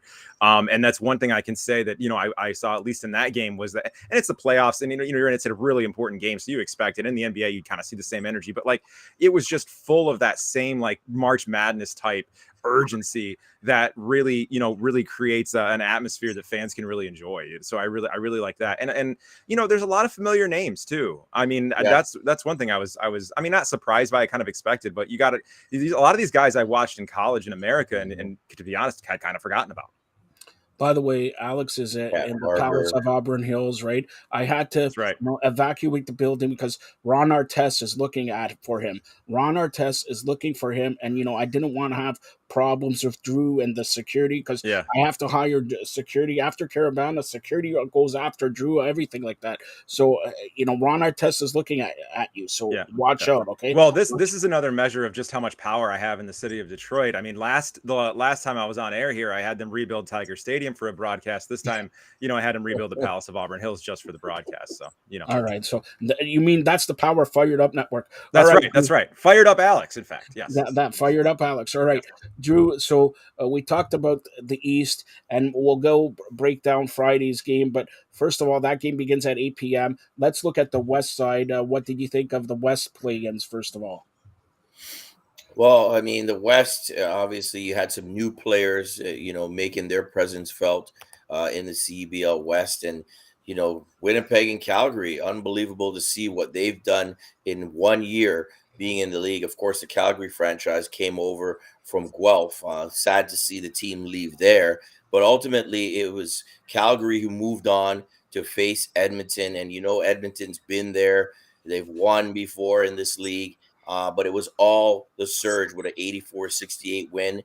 Our Ontario kid, Steph Smith, went off game high 21, including the game-winning free throw and the target score time to give them the berth in the Final Four in their first season. Unbelievable fan support in Calgary. Unbelievable fan support in Winnipeg as well, guys. And this bodes well for Canadian basketball, bodes well for the league, to know that they're getting 10,000 to games out there during the summer when you could be doing anything you want to do, but you're there watching basketball. For Edmonton in that game, Brody Clark, another Toronto native, 19 points, 10 rebounds, including 3 threes. Good to see him doing his thing. Isaiah Osborne, again, Windsor native. He got 13 points, a couple triples there. But, man, Calgary moves on. It's just great to see, honestly. I really didn't think the league, guys, would be this popular. 5 years now. 5 years. The league 5 years. is 5 years old.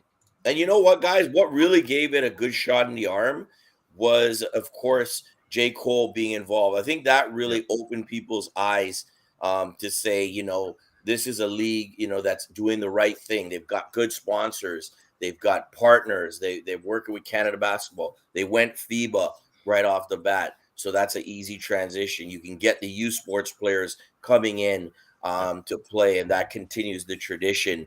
And so this coming weekend, it's going to be Vancouver Bandits, the hosts. They get the automatic berth going against the Calgary Surge. And for me, I don't know if you want me to pick the final. All right, so yeah, so start with West, then we'll go to East. That game, first of all, Friday, 10:30 in Langley. So 10:30, go ahead. Well, I mean, I can't go against Calgary right now. I know Vancouver's the host. You're going to be wrong. Pardon me? You're going to be wrong. It's set up as Scarborough, Vancouver, East versus West. Well, listen, I don't know about that. It'll still be East versus West, but I think it's going to be Calgary in the West. And, man, I can't say this too loud. It's going to be a tough one in the East for Scarborough to try to take down. This is a season ticket holder. A season ticket holder who doesn't pick his own team. Hey, I didn't say who's going to win yet. But all right, so I'll put you on the spot. You said Calgary in the West. Who's winning in the East? Game starts Friday, 8 p.m. Scarborough's going to pull it out. Because I called them on the air. You see that? It's an upset. That's an upset because Niagara is tough. They're tough as nails. They got a couple Player of the Year candidates. They have the MVP from last year in the mix, Khalid Ahmad. And, they have, they're out west. So they're going to get good fan support, no doubt, that are going to be able to go from Edmonton and get out there. So, it's going to be, Vancouver, I should say, not Edmonton. Yeah. Vancouver is going to be there. And then Calgary's going to have their fans out there. And let's give it before I throw it to Alex. Not Edmonton, let's give it to Sam Ibrahim. He's doing an amazing job in Scarborough. He started from scratch. They're building a new arena. He's helping out with his company Aero there and all that. And he's, listen, Alex, let me tell you this, okay? Sam Ibrahim got Drew Ebanks, Captain Canada, to go into his wallet. And after all the fluff, and he hasn't touched his wallet in 32 years, right? All the fluff and all that, and spend for season tickets. And by the way, the season tickets are amazing, right? He's got a little bit of shekels to buy those season tickets, right courtside and everything like that. Unbreakable, this guy, unbelievable what he did. Sam Ibrahim, kudos to you, and hopefully second year going into the championship weekend. Last year losing the final, this year going to Vancouver. and hopefully winning it. Alex, what do you think? Do you agree with Drew's picks for championship weekend? Yeah, I do. I mean, from everything I've seen and read, I mean, like I only watched the one game, but I've tried to read about all the other games in the playoffs. Calgary seems like that team right now that is like just red hot. I mean, like so, and I always look at that team in the playoffs. I mean, you look at like what the Florida Panthers did in the NHL playoffs. You look at what the But Giants were they able to do. lost. Well, yeah, okay, but that, I mean, it happens though. You cut through the playoffs like a buzzsaw. You get that team that maybe not a favorite going in that just gets red hot at the right time, and a lot of times you can knock off a lot of people, a lot of teams that were you were favorites over you, and that's just what they've done. And I think they'll continue that run. Basically, I like Calgary, and I got to go with the Shooting Stars. Just that effort, the effort that I saw. I mean, like it takes so much heart to come back and claw back like that, and I don't think that team can be denied right now. And don't lie, Alex. You just want to get courtside seats for next year, right? So well, yeah, that's why you. Of course. Yeah, well, he's close. Man. He's close to what? You're closer to Montreal than anything, right? Yeah, closer to Montreal, probably. So there you go. Just pop up to the Lions through way of Vermont. Yeah. Yes. The semifinal and final. Well, semifinals play on Friday. Final Sunday, 7 p.m., 4 p.m. Vancouver time. Hopefully, we'll be back Sunday if Scarborough wins, because Scarborough's Toronto's team. If Drew, if I could get him out of whining and dining and ackee and saltfish and all this, he'll be here for championship. But now, let's get to the NBA. All right? Let's do it. And this week came down, or a couple days ago came down. The Raptors and Atlanta Hawks are discussing a deal for Pascal Siakam. Drew, I'll start off with you because you're Captain Canada, right? You know the players involved, and Raptors said, "Nah, we want more." Are they going to get more? Whew, that's a big one. I mean, obviously, making a step to move a guy like Pascal Siakam is going to be something where the Raptors want to get as much for him as possible. He's an all-NBA player. Despite the spin move and being able to read that a lot of times, he's a guy who you can depend on, a guy who's going to give you a 20-25 a game, usually give you close to double-digit rebounds.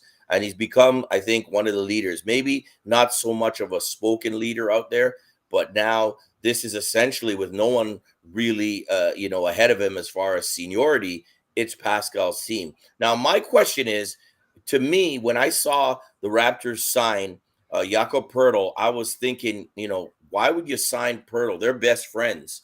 If you're going to move Pascal, I'm not sure how that all fits into it, guys. But in any case, wherever Pascal ends up, if he is moved, the Raptors should be content on a big haul for him because he's just worth it. He's not going to be your first guy. He's not going to be, he's not second guy. Great second guy, and even on a powerful team, an incredible, formidable third guy as well. Yeah. All right, Alex, I'll go to you since you're in America. You know the players that were heavily involved in that perceived trade. Do you think all rumors at this point? It's all rumors, Captain Canada. I come with the facts. I have breaking news here that nobody else is touching. That I'll be touching on in a couple seconds. But Alex, you know the players. Do you think the Raptors should get one more or two more players from Atlanta if that trade happens? Yeah, definitely. Two more players, maybe a draft pick. I just think Siakam is just worth more than that. I'll second what Drew said. When I watch him play, he really looks like a better version of Tobias Harris. You know what I mean? And Tobias Harris is a solid 4. I completely agree that if you put let's say a team like the Lakers were to acquire Pascal Siakam. I mean, what a get that would be for them, for that big lineup and really a great third option. You know what I mean? And to me, too, the Hawks just doesn't. I don't really like his fit there. I really don't like his fit there. Ultimately, to me, I don't know if they know what they're doing with Trae Young yet. And I think that's the biggest thing. You got your main point scorer, the leader of your team, who's not going to be under team control in a few years, and I don't know if he's going to be there long term. There's a lot of weird indications that he doesn't really fit in that locker room. We talked about that before. And so to me, it's not a great situation for Pascal. I don't think the Hawks are in a premier situation, even though they've been in the playoff hunt recently. I think they need to get more. I think they really need to get at least like a late first round pick, projected, because we don't really know for sure if it's going to be late or not, but like a late first round pick and a couple good young players at the very least for Siakam. All right, I mentioned breaking news. All right, Drew, you don't know this. He mentioned the Lakers may get Pascal and all that. That's incorrect. I did speak to LeBron. We went out for breakfast and all that. Everybody, it was a mob. You know how many people were watching me, Drew? I was eating breakfast with LeBron, and people were across the street wanting my autograph and everything. Paparazzi. Yeah, I deal with paparazzi all the time. Drew chases me all the time and everything like that. All right, so he's not going to go to the Lakers. Breaking news. All right, but you mentioned something very interesting, so I'll touch on this, and this is the real breaking news. Could Pascal and Pirtle be packaged up? That's why they signed Pirtle, because that's the rumor that's going on here. If he is traded, he may be traded with Pirtle. That's the rumor I have heard. And also, Would make sense. they wanted, and you talk about Trey, they wanted Trey in that trade. Yeah, I know his name was brought up. They want to replace the 3-point shooting from the guard spot they lost, with Van Vliet, only at a much higher level with Trae Young. I get that. And like I said before, I don't know if Atlanta's going to be able to hang on to Trae. Just indications just don't look that way. So, I mean, yeah, it doesn't look good. So I am not a huge Trae fan, to be honest with you. I don't like the chucking. I don't like the chucking from a point guard standpoint. I think he's frail. I don't think he's got the physicality that's needed these days. And obviously you see the size. Point guards now, to be successful for the most part, you're looking at big guards anywhere from 6'3", 6'4", 6'5", and upwards. Example of that is Shai Gilgeous-Alexander and what he's been able to do. I'm not a fan of Trae's game. And I don't think the package that's rumored, obviously AJ Griffin is we know about his dad in the league as well. We just spoke about him and, what he's been able to do as a coach, AJ Griffin. Milwaukee now, by the way. He's with Milwaukee. So AJ Griffin is one that they've mentioned in this package, as well as DeAndre Hunter. So I'm not sure if that and draft compensation, what would that be? I know you said, Alex. To me, it would have to be at least a couple first rounders for Pascal Siakam. If it doesn't include Trae Young, yes, I would agree. Right. It's not a couple first rounders. It's a first and a second rounder in 26. All right. It's a first in and that's with AJ Griffin and Hunter. Yeah, and the Raptors. I think you need to get more than that. The Raptors want Trae, and that first pick, the second pick could go by the wayside there. Also, the Raptors released their preseason schedule. They play 2 at Scotiabank Arena, 1 in Chicago and 1 in Washington. October 20th is their last preseason game. I mentioned that because usually the season starts October 22nd and all that.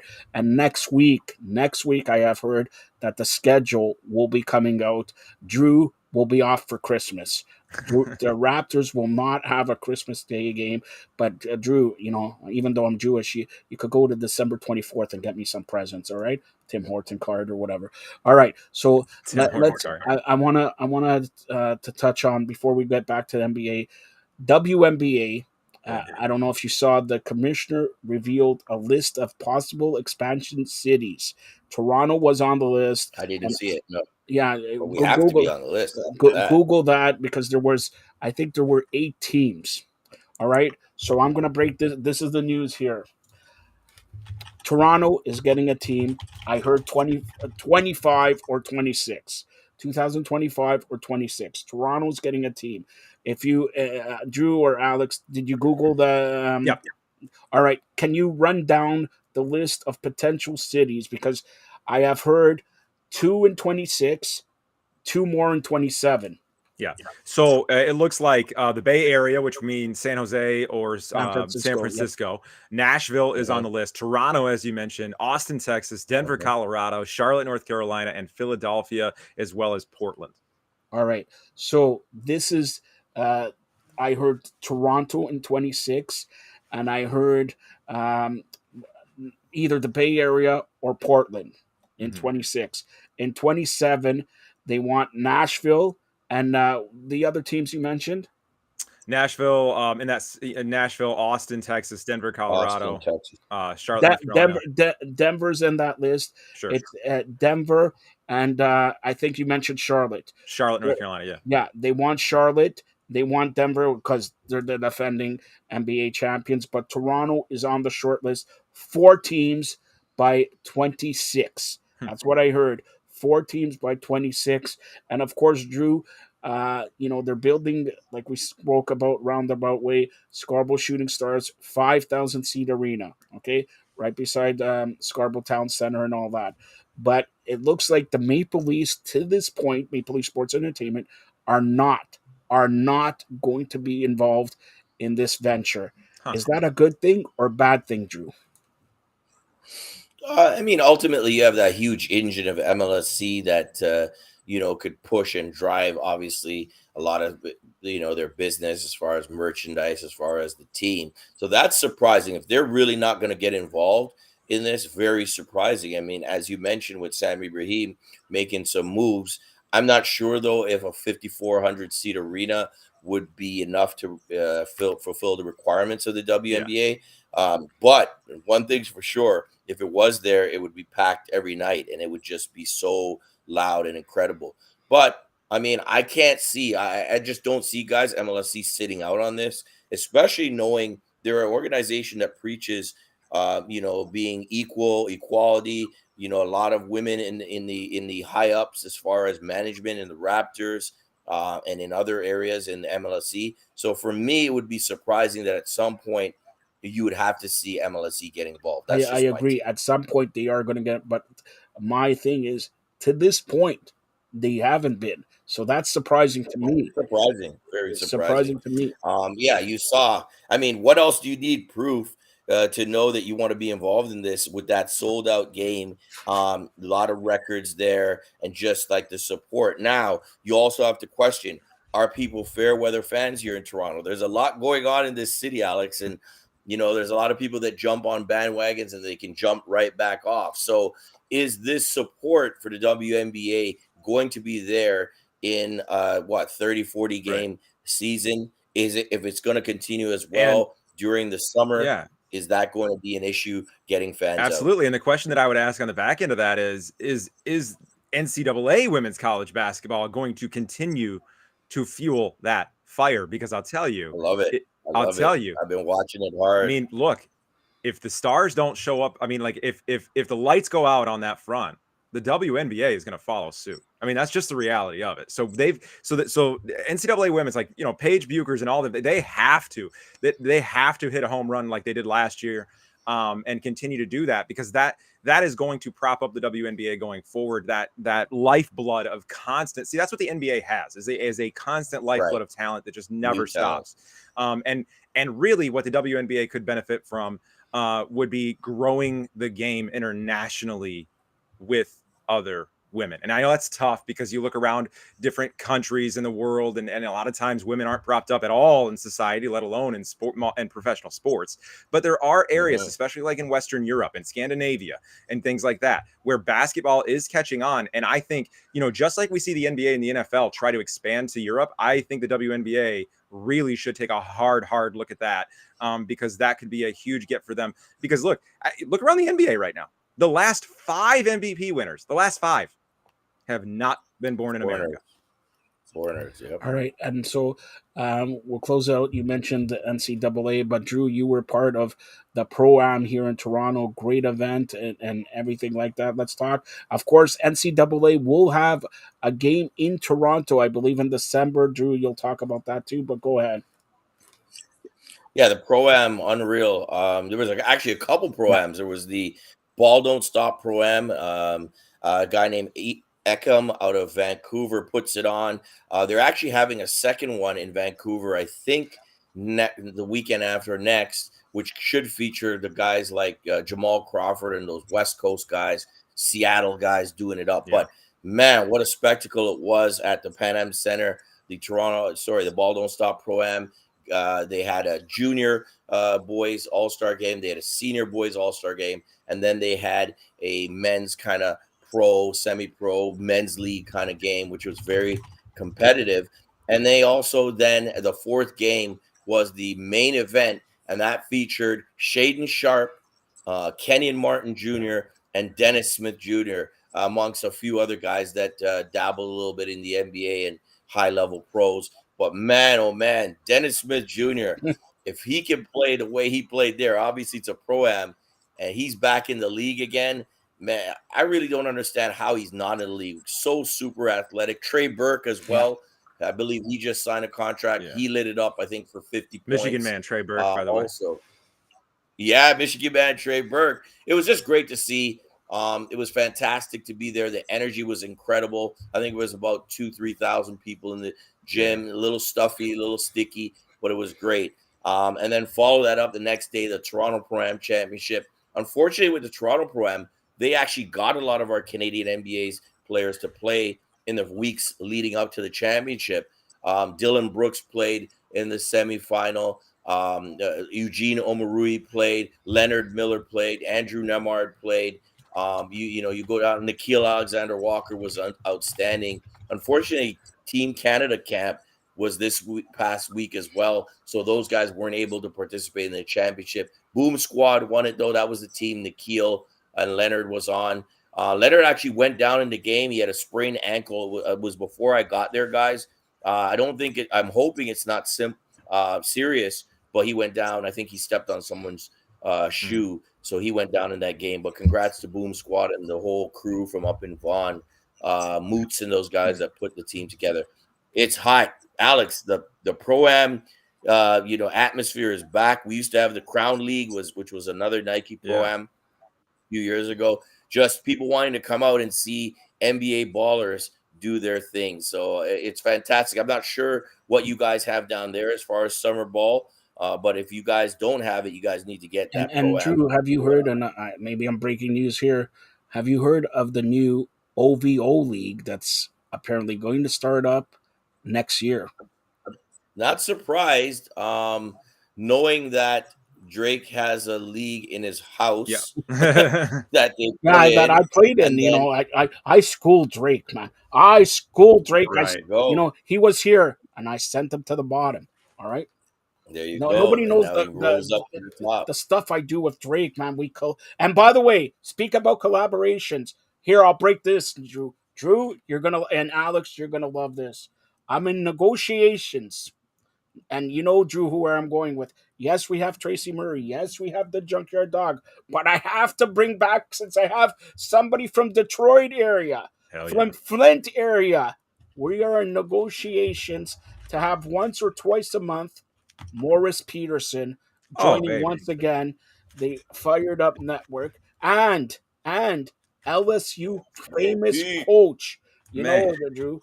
We had him on last year, LSU famous coach, to talk a little college basketball and all that. So there you go. A lot of big things coming. The NBA season is just around the corner, starting in first, second week of October there, and the schedule will be coming out. And Alex is going to be covering NBA, college football, college basketball. He does more stuff than Drew. Drew, I don't know what he's doing there now. Like, he was whining and dining and like all this in Caravana.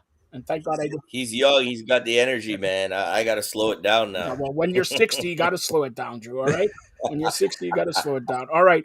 Alex, go ahead. Tell everybody any last comments. Tell everybody how they could get a hold of you social media wise. And just a couple last comments. We talked about the CEBL a lot. Like, I also watched NBA Summer League, and boy, oh boy, did Cam Whitmore just prove all the doubters wrong. I just loved watching that. I had Cam. They should have picked him. I had Cam Whitmore as a top 10 draft pick, and I thought he deserved every dollar of that slot. And at the same time, he just fell, got picked 20th.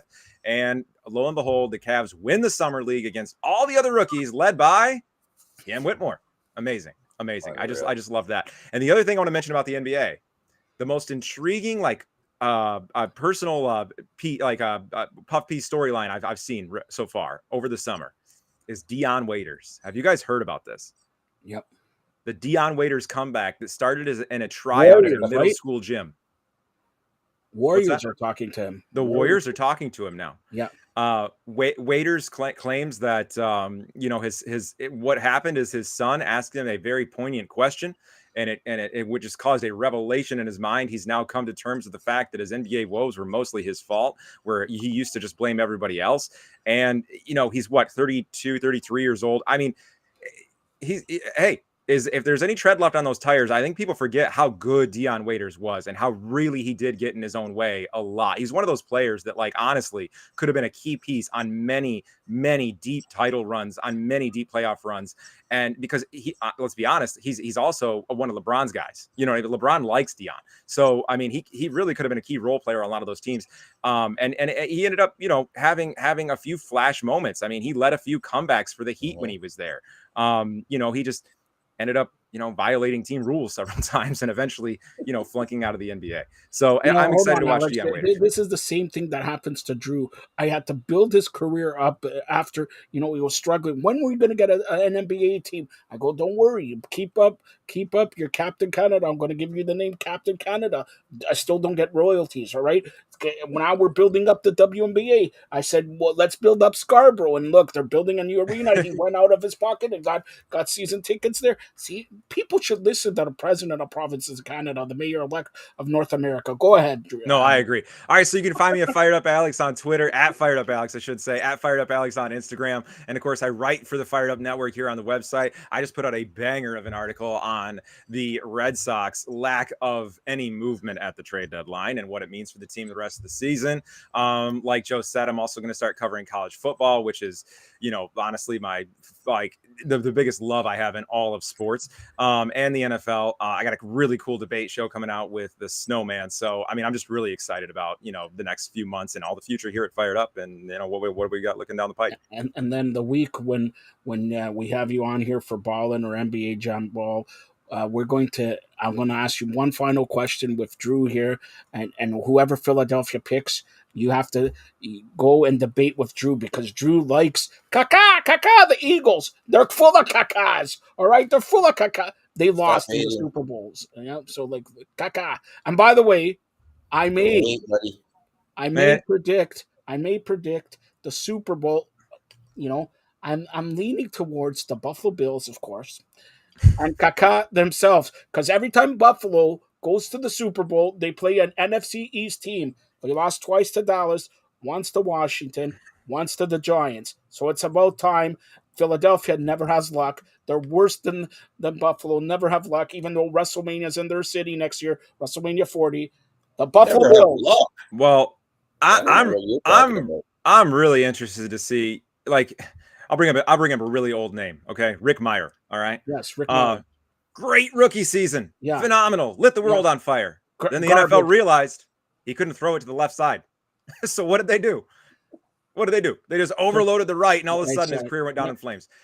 Jalen Hurts, that was a breakout year. Okay. Yes. Great season. Mostly running the football. Great season. A little bit throwing the football. Did you see the Super Bowl? That looked like a Madden game. I'm anxious to see if they can win without designed quarterback runs. The big get in the NFL right now. Ask Drew if they can win. He likes the Philadelphia Cacas. Come on. Because look, at the end of the day, that will not last. It will not last. It won't last an entire season to get you to win a Super Bowl. It will not last multiple years. This has been proven over and over and over again in the NFL. It will not last. What you need at quarterback in the NFL is a guy who looks downfield first, but can get out of the pocket and scramble, not a guy who you have to design runs for. What you need is number 17 from the Buffalo Bills. And by the way, if Buffalo... And what he needs is an offensive head coach and not Sean McDermott. Yeah, well, whatever. Buffalo, if they don't make it to the Super Bowl, I'm telling you, there's only one person to blame, and that's Madden. Josh Allen on the cover of Madden. That's why they will lose. Now, Drew, quickly tell everybody how they could get a hold of you, because I have some special announcements to make. Well, I got to go, guys, but just before I go, I got to mention that Canada's taking on Germany today. Actually, I think the game is on right around very soon. Anyways, it is what it is. There's a lot of exhibition matches going on. They're taking on Germany. They're taking on New Zealand. Who else is it? They're taking on China. No, they won't be taking on China. If they win, they take on China. But several exhibition games going on. They also will take on Spain. And big news was that Jamal Murray didn't make that initial trip, even though he was at training camp. We were there last week, got a lot of quotes. Actually, I got more to post. And also Corey Joseph out. O'Shea Brissett out. Cassius Robertson out for now. So is Canada going to pull up some more NBA guys that maybe weren't in that 14-man commitment roster? It's going to be interesting to see what's going to happen to Team Canada. But again, they are playing this week. They are playing some great games, and we'll see how they do. The U.S. came off a big win over Puerto Rico as well. You can find me, Drew Ebanks, Twitter, On Point Basketball, Instagram, and Facebook as well, and onpointbasketball.com. All right, Drew, before you leave, I want to do a special shout out tonight or today. It's my nephew's 18th birthday. And on Saturday, very special lady, it's Alexis' birthday. So I want you to sing happy birthday as we close it out with. And by the way, I've been told Alex has a tremendous voice. So that's great. First time Alex ever on international TV, who told we're you going that? to have a duet. Go ahead. Duet. Go ahead. Do it. Duet. Duet. Go ahead, Alex. All right, this is you too, man. We're both on this. I'm not doing no duet. Come on, I got it right. Come on. Happy birthday to your nephew? Yeah, my nephew and a good What's friend his of mine, name? Alexis. Nathan. Happy birthday, Nathan! Woo! Big ups, Drew. Big ups. And happy birthday, Nathan and Alexis. Saturday. Now, Alex, come on, Alex Campbell, go ahead. You got to sing happy birthday. Come on. Happy birthday to you. There you go. That's all you that is the worst happy birthday song ever. All right, stay tuned for more great programming here on the Fired Up Canada. Thank you.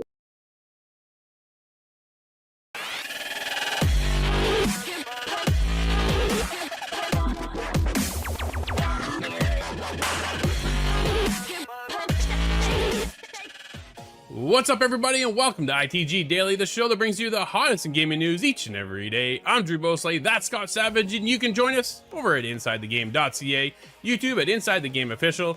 Our friends over at FiredUp Network has 212 platforms you can join us on, just like SoundCloud and a whole lot more. And don't forget those beautiful TV streaming networks around the globe: Roku, Amazon Prime, Samsung Plus, Jinx Esports TV, ESTV, and a whole lot more. Before we get going, don't forget to check out our review of Atlas Fallen. Corey and I talked about that for quite a while. There's a lot to say. We have two different perspectives too, which is pretty interesting to think about. I like that. There's a lot to talk about on today's show as well. Scott, what do we have? We have Take-Two hinting at GTA 6 coming out, and that's got everybody excited. Take-Two also, far less excitingly, defends their $50 Red Dead Redemption conversion. We'll get into that. And Dino Crisis could meet Exoprimal. That's a interesting match. Quake 2 Remaster is talked about today, and I'll have my fingers crossed. Yeah, will we see that game out today? I think that's the biggest question of all. But let's dive into the show and find out. Scott, we're coming out swinging on today's show. Dude, this is hot stuff coming out of Take-Two, as Take-Two Interactive hints GTA 6 to launch in 2024. Tom Henderson over to Insider Gaming. Take-Two Interactive has once again reported that the company expects a significant increase in revenue for the fiscal year of 25, suggesting that GTA 6 could release in 2024. Oh boy, move out the way, games. I'm telling you, step aside. That's my thoughts. In the latest earnings call, Take-Two CEO and Chairman Strauss Zelnick said, quote, "We at Take-Two remain confident that we are positioning our business for a significant inflection point in fiscal 2025, which we believe will include new record levels of operating performance." End quote. Well, isn't that a giveaway right there, Scott? Take-Two's fiscal year of 25 runs between April 2024 and March 2025.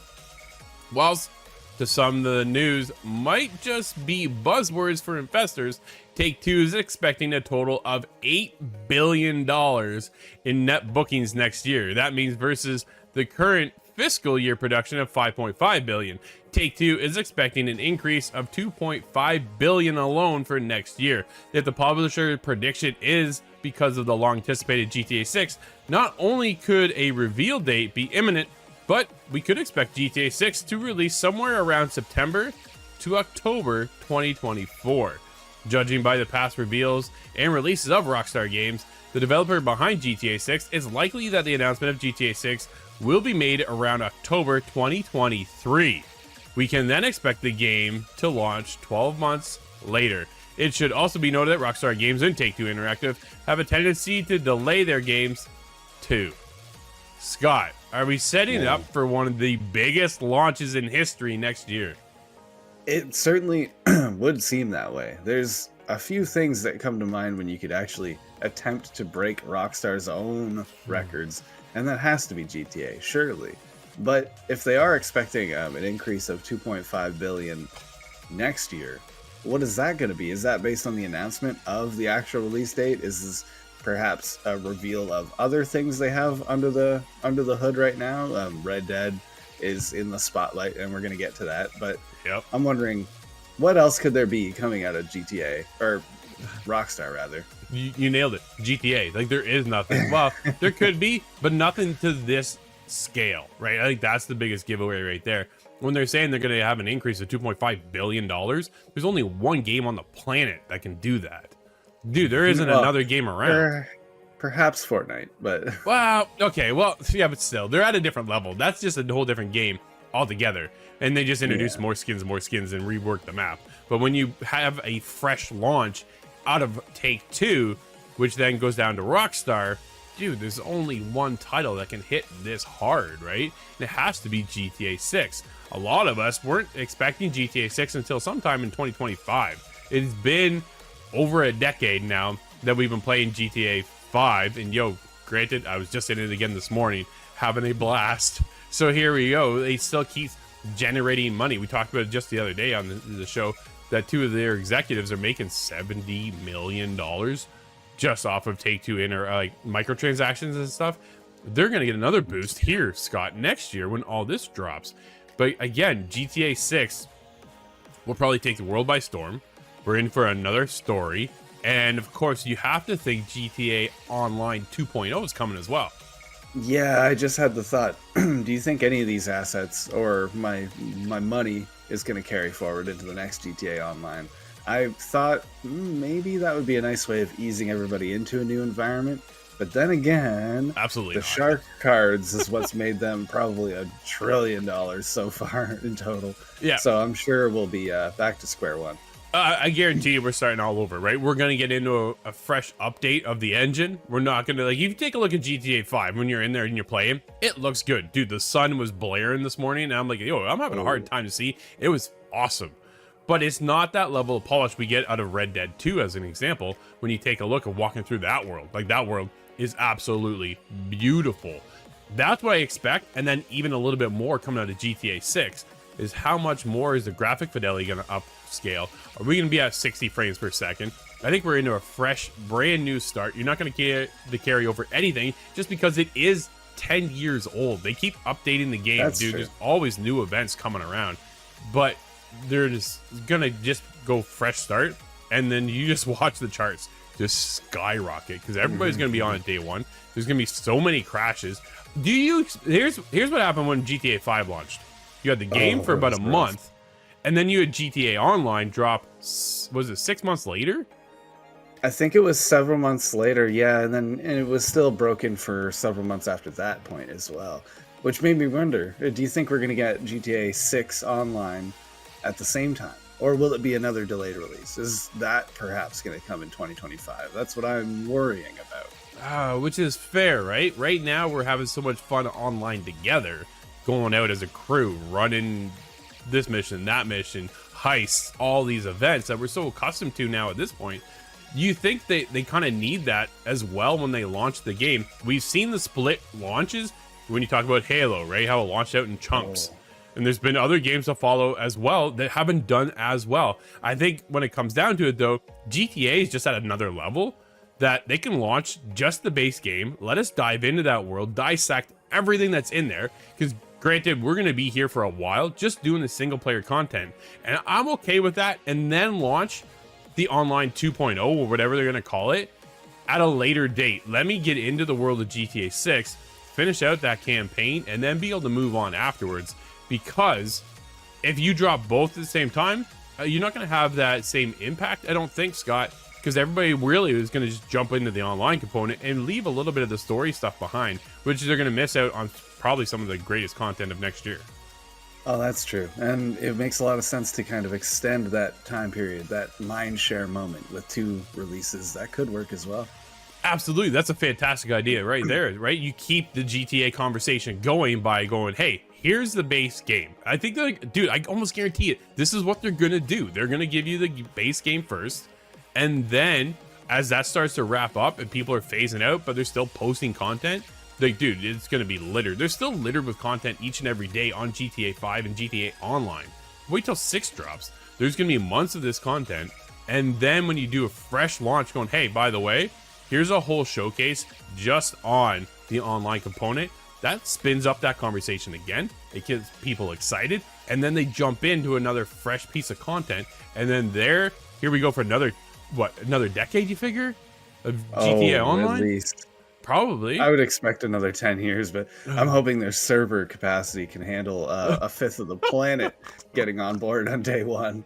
Yeah, it's going to get overloaded, that's for sure. We'll have some interesting takes when it gets to the online, see how well it runs. Because that's what we said, when online first initially launched, it was broken. It had a hard time. Yeah. I don't know. There aren't too many games these days at launch that actually work. There's always the day one patch, and even that patch doesn't fix all the patches that it needs to fix, because there's so many other bugs, this, that, and the other glitches here, there, connection issues. And I'm worried that when Rockstar does drop 2.0, that, man, that's going to be another major hiccup. Hopefully not, because everybody's just so excited. Dude, we've been excited and anticipating this announcement. Never mind actually getting hands-on and playing the game. Can hardly wait for GTA 6. I'm just so hungry for more GTA content, just because it has been so long, even though I'm enjoying fresh content all the time right now in GTA Online. Scott, sticking with Rockstar, Take-Two CEO says $50 for Red Dead Redemption on Switch and PS4 is, quote, commercially accurate. I don't know about that. Let's talk about it. This is Chris Scullion over at VGC. Take-Two Interactive CEO and Chairman Strauss Zelnick has defended the price for the upcoming Switch and PS4 ports for Red Dead Redemption. Take-Two publisher Rockstar Games announced on Monday that Red Dead Redemption will be coming to the Switch and PS4 on August 17th, with the physical release of the following on October 13th. It was also announced that the game would cost $50 and will also include the Undead Nightmare DLC, which is great to see that. But IGN asked Zelnick why the game was given the price point, especially considering the game is already available via backwards compatibility for the Xbox for $30, with the Undead Nightmare available for $9, technically $9.99, which still, Scott, only comes up to $40, dude. So again, we're paying more, right? Quote, that's just what we believe is commercially accurate price for it, end quote, Zelnick replied. Dude, I think that's brutal. I don't think that's right at all. No, if you look at Switch game releases for a $50 price point, that could make sense if this game were not a decade old at this point. And that's really what kills it. I would expect to find this in the bargain bin of our local EB Games, our GameStop, but not to say it's quality-wise any lesser. It's just old. Yeah, I think that's what it comes down to, is just the age of the game coming around, getting a fresh launch for the Switch and the PS4, but coming at a higher price where you can already buy it over on the Xbox. Like, if they would have just dropped and said, hey, $40, even that would have made more sense. But I don't know, man. When you can buy it for $30, I think I could buy Red Dead Redemption 2 for about $50, probably less. And honestly, if you haven't played Red Dead Redemption 2, just go play that. It is a newer game. Granted, you're kind of missing out on one fantastic story as well. When you get into Red Dead Redemption 1, it is a setup of the prequel, and then kind of winds up, we'll get a third one eventually. But as we just talked about in our first news article of the day with GTA 6 around the corner, it's not coming anytime soon. So No. I don't know. How do you feel about defending the price point, though, Scott? Do you think that's what Zelnick should really say? Or you think he should be like, no, we should have actually dropped this? He's not going to say that, obviously, just because of his position. But, dude, price just a little too high for me.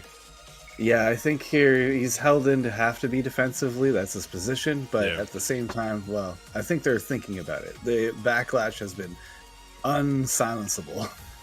Yeah, I think everybody's feedback kind of says where we all stand, right? And where we agree that the price point is just too high. But I don't know. We'll see. We might get out for, what, 6 months and then a price drop, you think? Yeah, I think that's probably likely. Or even just, hey, it's released, guys. It's on sale. Drew, for our third article here, we have something that might excite me a little bit more than yourself, but let's get into it. Exoprimal could get Dino Crisis content. Quote, if there's enough demand. Chris Scullion at VGC tells us more. Capcom's Exoprimal could get Dino Crisis content in the future if there's enough demand for it, says the director. The plot of Exoprimal revolves around vertexes that have started appearing on Earth. Each possesses danger to the planet when hordes of dinosaurs and genetically modified variants come out of them. Players control different soldiers called exofighters. This all fits in quite close to the concept of fighting dinos in Dino Crisis. So given the game's use of dinosaurs as enemy, Silicon Era asked the game's director, Takuro Hiroka, if the game could eventually see content from Capcom's dinosaur-themed Resident Evil clone, Dino Crisis.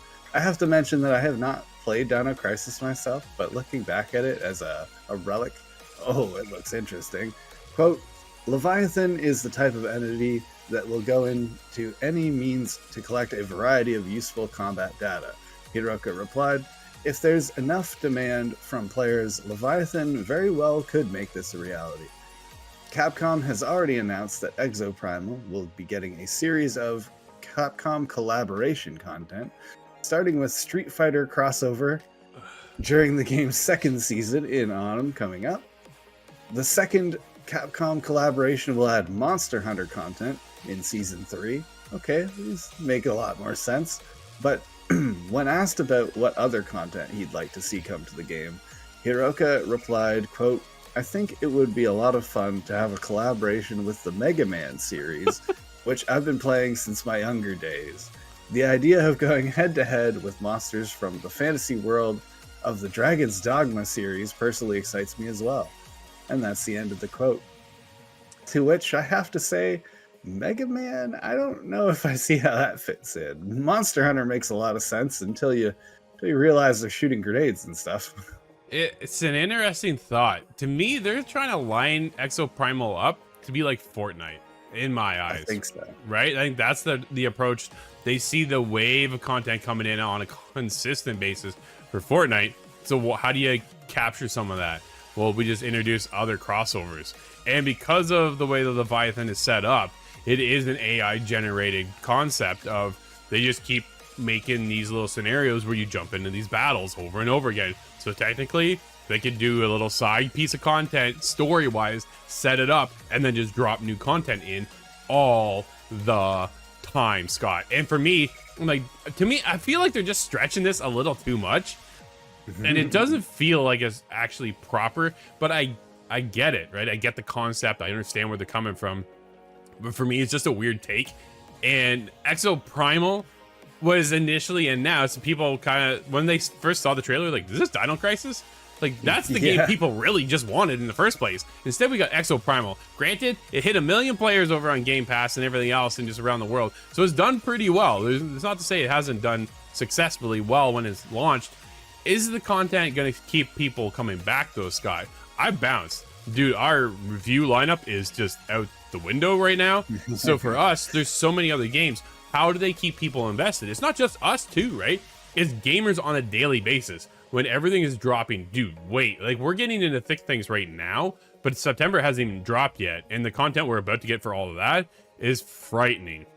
Exoprimal's got to be looking at that going, I don't know how to keep everybody invested when they're going to bounce over to Mortal Kombat 1, when they go to Starfield, when they go back into Cyberpunk 2077 with Phantom Liberty DLC. Like the list, dude, I made a list of games dropping for September and October, and there's 25 games that have us interested in covering for the shows. How does Exo Primal survive by bringing over all these crossovers? Monster Hunter, okay, cool, I get that. That does kind of line up. Even Dragon's Dogma to an extent, but it's still like, man, I don't know, just weird. It was just a weird game to start with. It only works because this is put on through the idea this AI is harvesting data, which again is the only way that Mega Man can kind of work its way in there. But you can see Capcom just throwing a lot of nostalgia into this to see what sticks. And I think this will inspire a lot of talk about Dino Crisis. We might get a full game given the, intensity of the fandom. Well, I think that's the other thing too, right? If it's requested enough. Well, the request was really for Dino Crisis in the first place. People have been requesting that game forever. Granted, you and I have never played it.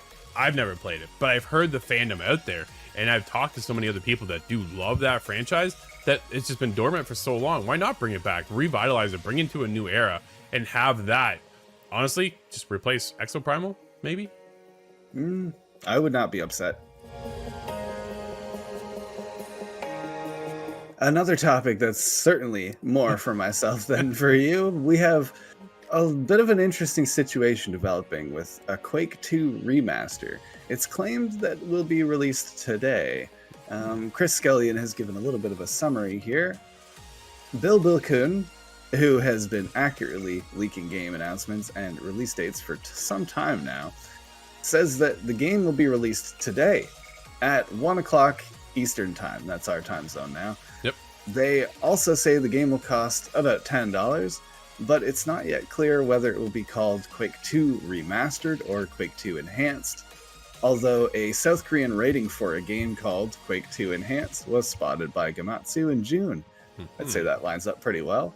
If the time of the release is accurate, this will coincide with the start of QuakeCon, which also begins today at 1 p.m. Eastern Time. It's likely then that Quake 2 Remaster will be will be one of the first things announced during this opening address. According to the information previously shared by Bill Kuhn, the game will reportedly be released on PC, PS4, PS5, Xbox One, XS, and the Nintendo Switch. Interestingly dark on the Switch. It will be a different release to Quake 2 RTX, the enhanced ray tracing enabled version of Quake, released by Nvidia in 2019. I wasn't aware there was a tweaked remaster already available, but this is also said to be coming to Game Pass if you're on Xbox. Time will have to tell. We're not incredibly far away from that time now, so I have my fingers crossed. Not like I don't have too much to play already. Yeah, that's the other side of it right there. I think it does make sense. It does line up with the enhanced version, Scott, not a remastered version, right? I think I just want to bring some of the older titles, give it a little bit of love, and then put it out to the wild and see who bites, and then maybe we'll get a brand new Quake, a reboot of the franchise, right? Maybe that's what I really want. What if they go, hey, right now you can play Quake 2 Remaster or Quake 2 Enhanced Edition. It is on Xbox Game Pass, which makes total sense because it's now owned by Xbox. So it's like that's the whole Bethesda purchase and ZeniMax purchase from back in the day, right? For $7 billion, which was the biggest purchase until they just bought Activision Blizzard for $68 billion. So incredible amount of money. You can be sure this will join the Game Pass if it is to be believed, and I really think it is. No, absolutely. And then on top of that, they go, okay, by the way, here's a new look and a fresh look at the brand new Quake. Dude, people will lose their mind if this is really what's going to happen. I'm calling it. I'm predicting it. I'm kind of more hopeful for the fans than anything. I really don't know if it's going to happen. This is just me speculating. We deserve a Doom-esque remaster of Quake, or a reboot of Quake, I say. Fair enough. Time will tell. We're only a couple hours away.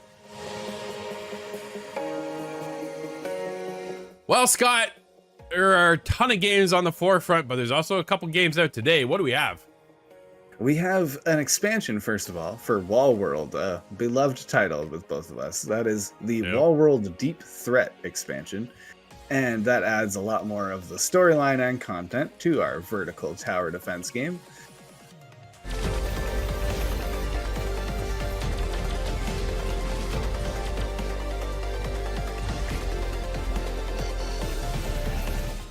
There's also full releases, and that includes Zombie Soup on PC, Xbox, PlayStation, and Switch.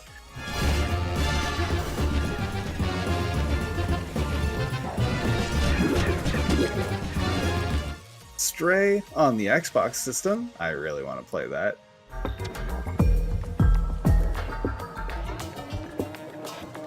And Atlas Fallen releases on the Xbox Series X, the PlayStation 5, and PC today. Absolutely. You can check out mine and Corey's review of Atlas Fallen, get our thoughts, our feedback, and we can fill you in on whether or not you should pick up that game.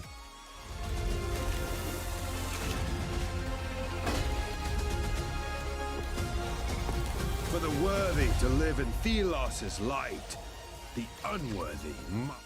Well, that'll wrap up today's show, everybody. Thank you for hanging out with us. This has been ITG Daily, the show that brings you the hottest in gaming news. We'll be back again tomorrow. I'm Drew. That's Scott.